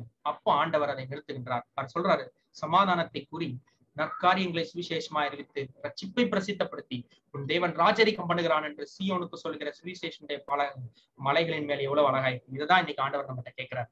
இந்த சமாதானத்தை கூறி நற்காரியங்களை சுவிசேஷமா அறிவித்து ரட்சிப்பை பிரசித்திப்படுத்துகிற உன் தேவன் ராஜரிகம் பண்ணுகிறார் என்று நம்ம சொல்றதற்கு அந்த இயேசு கிறிஸ்து செய்த பணிதான் நம்ம பணி. அந்த பணியை தான் ஆண்டவர் நம்மகிட்ட நான் செஞ்ச பணி செய்யுன்னு சொல்லி கொடுத்துட்டு இருக்கிறாரு. அதான் ரோமர் அழகா சொல்லுது பாருங்க, 10:15, அனுப்பாவிட்டால் எப்படி பிரசங்கிப்பார்கள். அதை தடை பண்ணுகின்ற யாரையும் ஆண்டவர் தூக்கி போடுவார். நாம் ஆனால் இந்த பணியை செய்வதற்கு அழைக்கப்பட்டிருக்கிறோம். இது அழகா இந்த ரோமர் 10:10 இருந்து 16 வரைக்கும் வீட்டுல போய் வாசித்து பாருங்க. என்ன அதுல சொல்லுது, அனுப்பப்படாவிட்டால் எப்படி விசுவாசிப்பாருன்னு கேட்கு. ஐயா போகலன்னா எப்படி விசுவாசிப்பாங்கன்னு கேட்கு. யார்கிட்டையும் நீங்க சொல்லலைன்னா, சுவிசேஷம் சொல்லலைன்னா யார் சொல்லுவார்கள்? எப்படி கேள்விப்படுவார்கள்? நீங்க தான் சொல்லணும் அப்படின்னு சொல்லி வேதாகமம் சொல்லுகிறது. பிரசங்கிக்கிறவன் இல்லாவிட்டால் எப்படி கேள்விப்படுவான்னு சொல்லு. ஆண்டவர் நம்மை அப்படிப்பட்டவர்களாக அழைக்கின்றார். இந்த வேதத்தை வியாக்கியானம் பண்ணுகிறவர்களாகவும் மற்றவர்களுக்கு சொல்லுகிறவர்களாகவும் ஆண்டவரை அறியாத ஜனங்களுக்கு கொண்டு சேர்க்கிறவர்களாக நம்மை ஆண்டவர் அழைக்கிறார். அப்படிப்பட்ட கிருபைகளை ஆண்டவர் நமக்கு தருவாராக.